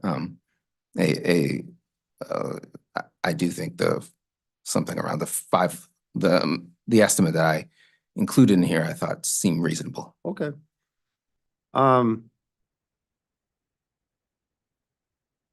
And then we would rely on the RAM to make up any difference from that, correct? That's right.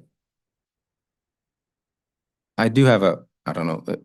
Yeah, so one thought, I understanding the company's concern over the use of the RAM and sort of that it's for a particular purpose is that I think if they're both included in the same rate, that within the filing, you could somewhat isolate the 2 to show the difference of the low income rate, and then any remaining sort of difference would be accounted to usage, just as a way to sort of make sure that it's for sort of accountability, transparency purposes, that you can see where the differences are coming from.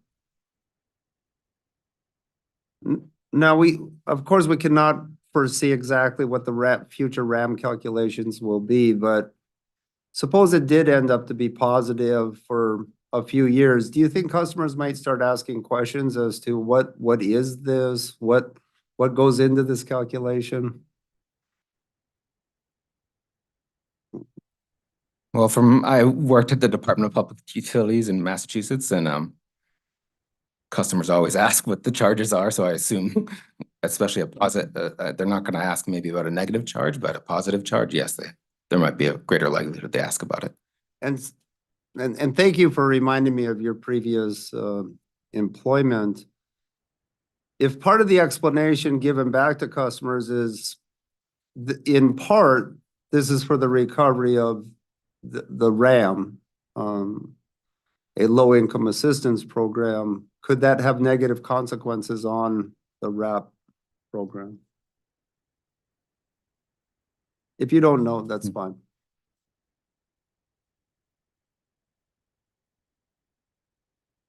I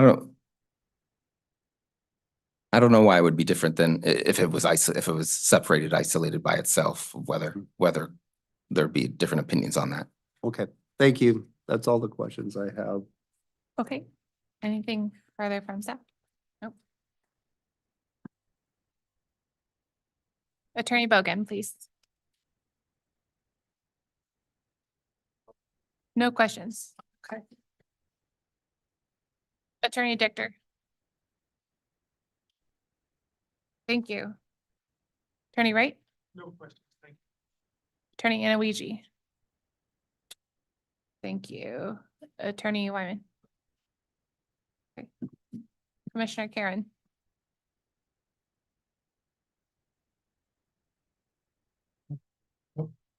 No questions? Okay.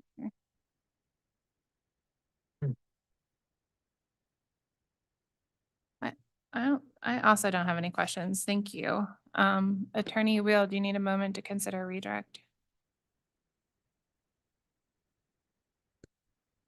No, I don't think we have any redirect. Okay, thank you. Okay, this witness is excused. Thank you very much.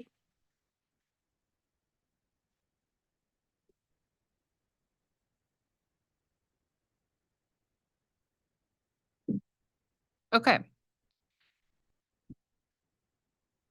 That brings us to end of our schedule for the regular evidentiary hearings. I'm gonna go over a couple of housekeeping matters and then I will provide an opportunity for any administrative matters before we adjourn. First up on housekeeping matters is I am not showing any open read-ins. And I have 94 late file exhibits in total. I believe the majority of them have already been uploaded as prompts into the case management system, except for today's. I'm also showing all but 2 of them are directed to the company, with the remaining 2 directed to OCC. I will remind folks that there are 2 late file exhibit due dates. The ones from today and yesterday, along with like a select 2, I think from last week, are due February 5th. All others are due February 2nd, both at 4 p.m. We are scheduled for 2 days of late file exhibit hearings next Thursday and Friday, which are the 8th and the 9th, starting at 10 a.m. both days. Now, obviously, that's only 2 days of late file exhibit hearings. We'll ask folks when it's time for Mr. Bumpin to solicit your cross estimates that you please provide as realistic of a cross estimate as possible so we can make sure that we are scheduling to the best of our abilities for those late file hearings. At the end of the late file hearing, I'll go over the remainder of the schedule, but it's also available at any time in the external calendar for this docket. I think that's it for except to state the obvious, which is we are not going to be back here tomorrow, so please don't come. Or you can come, I'm like, whatever, but we won't be here. Are there any administrative matters before we adjourn from any party? Okay, then I think on behalf of myself and my colleagues, want to thank everyone involved in the hearings. Obviously, it went pretty smoothly. We finished a day ahead of time, so I appreciate everyone's cooperation and efforts to get the hearings done in a good order. So with that, we are adjourned, and we will see everyone back for this docket on the 8th at 10 a.m. Thank you.